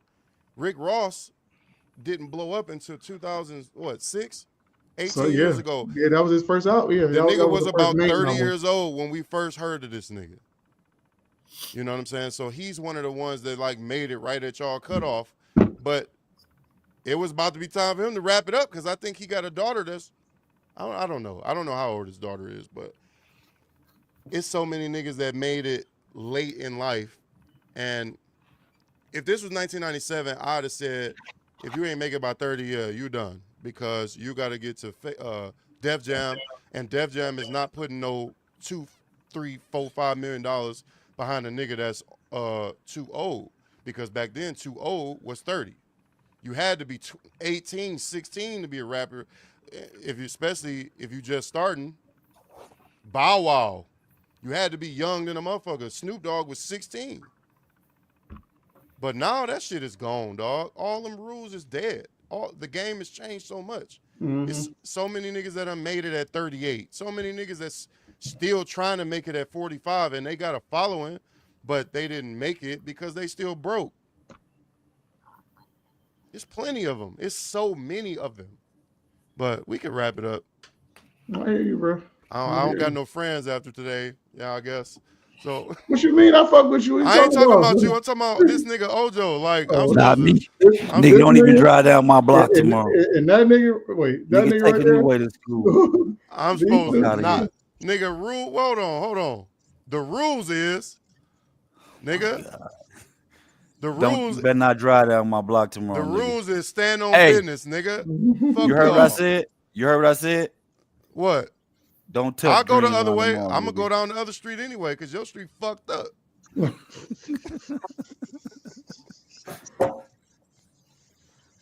Man, fuck out of here, man. Standing on that. Hey, Gerald, tell your sister to stop joining with 5 minutes left and tell her to be here from the judge. Kids, y'all. It's these kids. Oh, no, I get it. I understand. She She was trying to potty train her them baby. them responsibilities, right?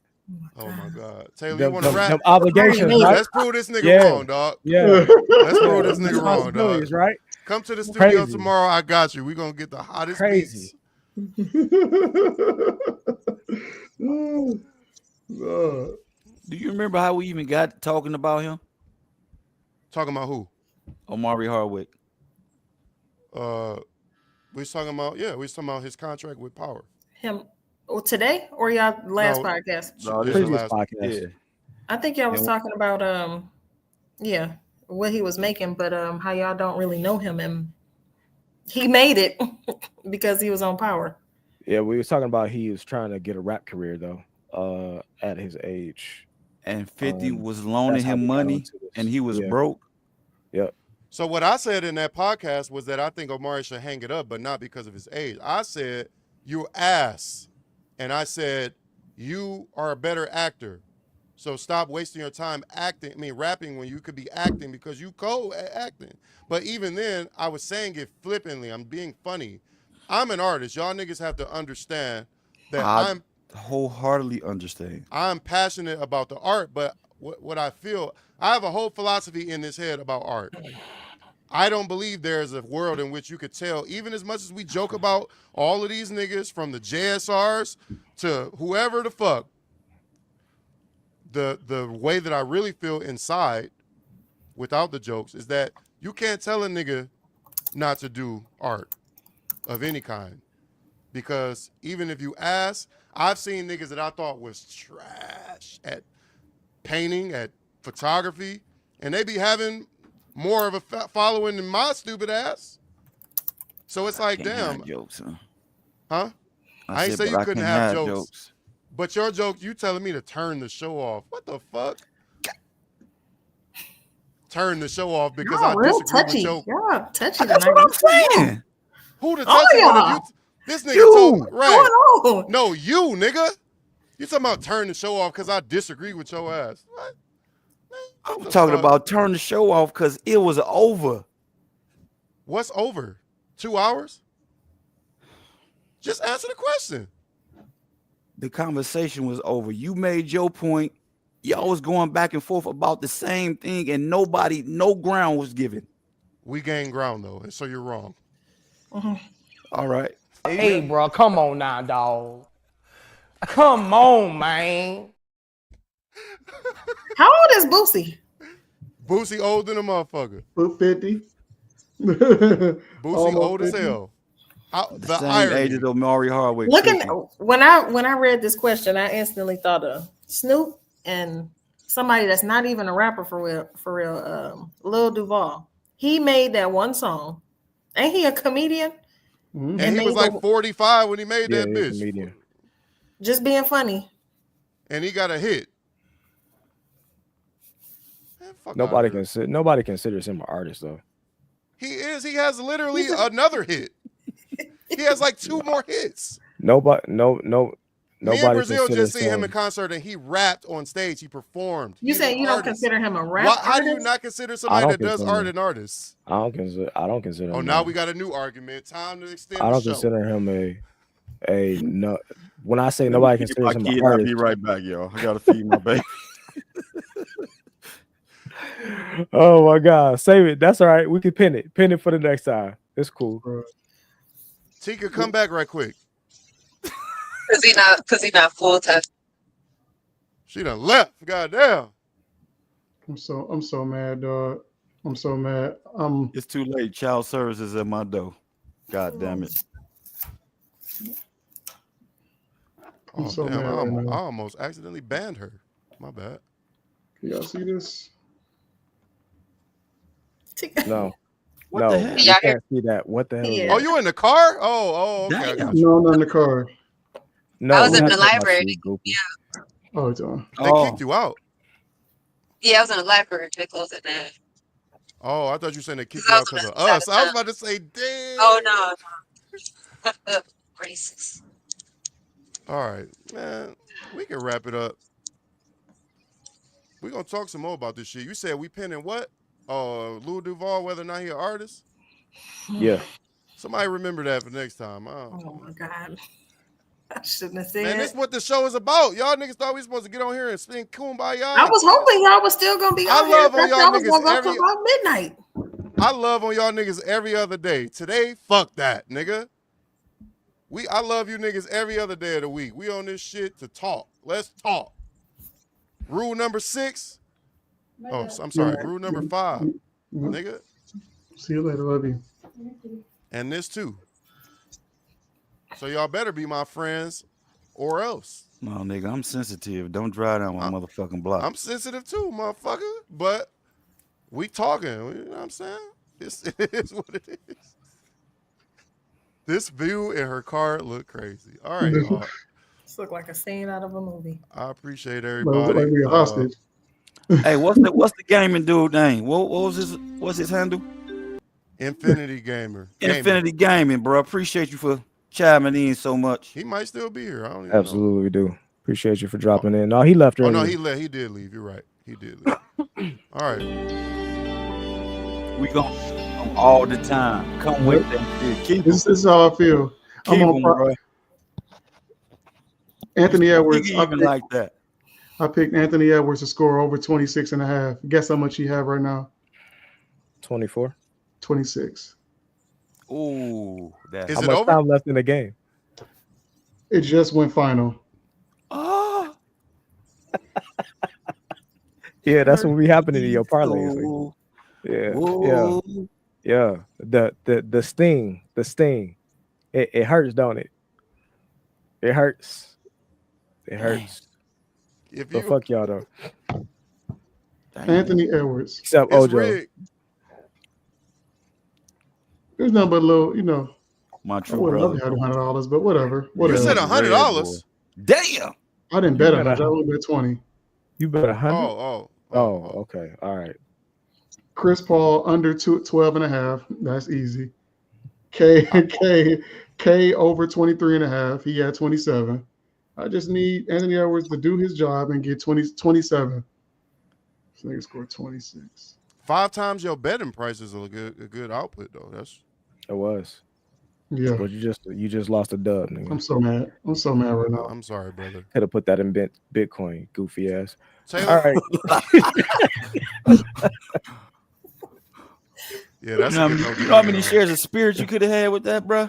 Yeah. Oh my You could have bought an airplane. About I could have owned DPW. You could have bought a whole plane, nigga. Yeah, you probably could have owned the whole West Wing. Right, you could have had a whole plane.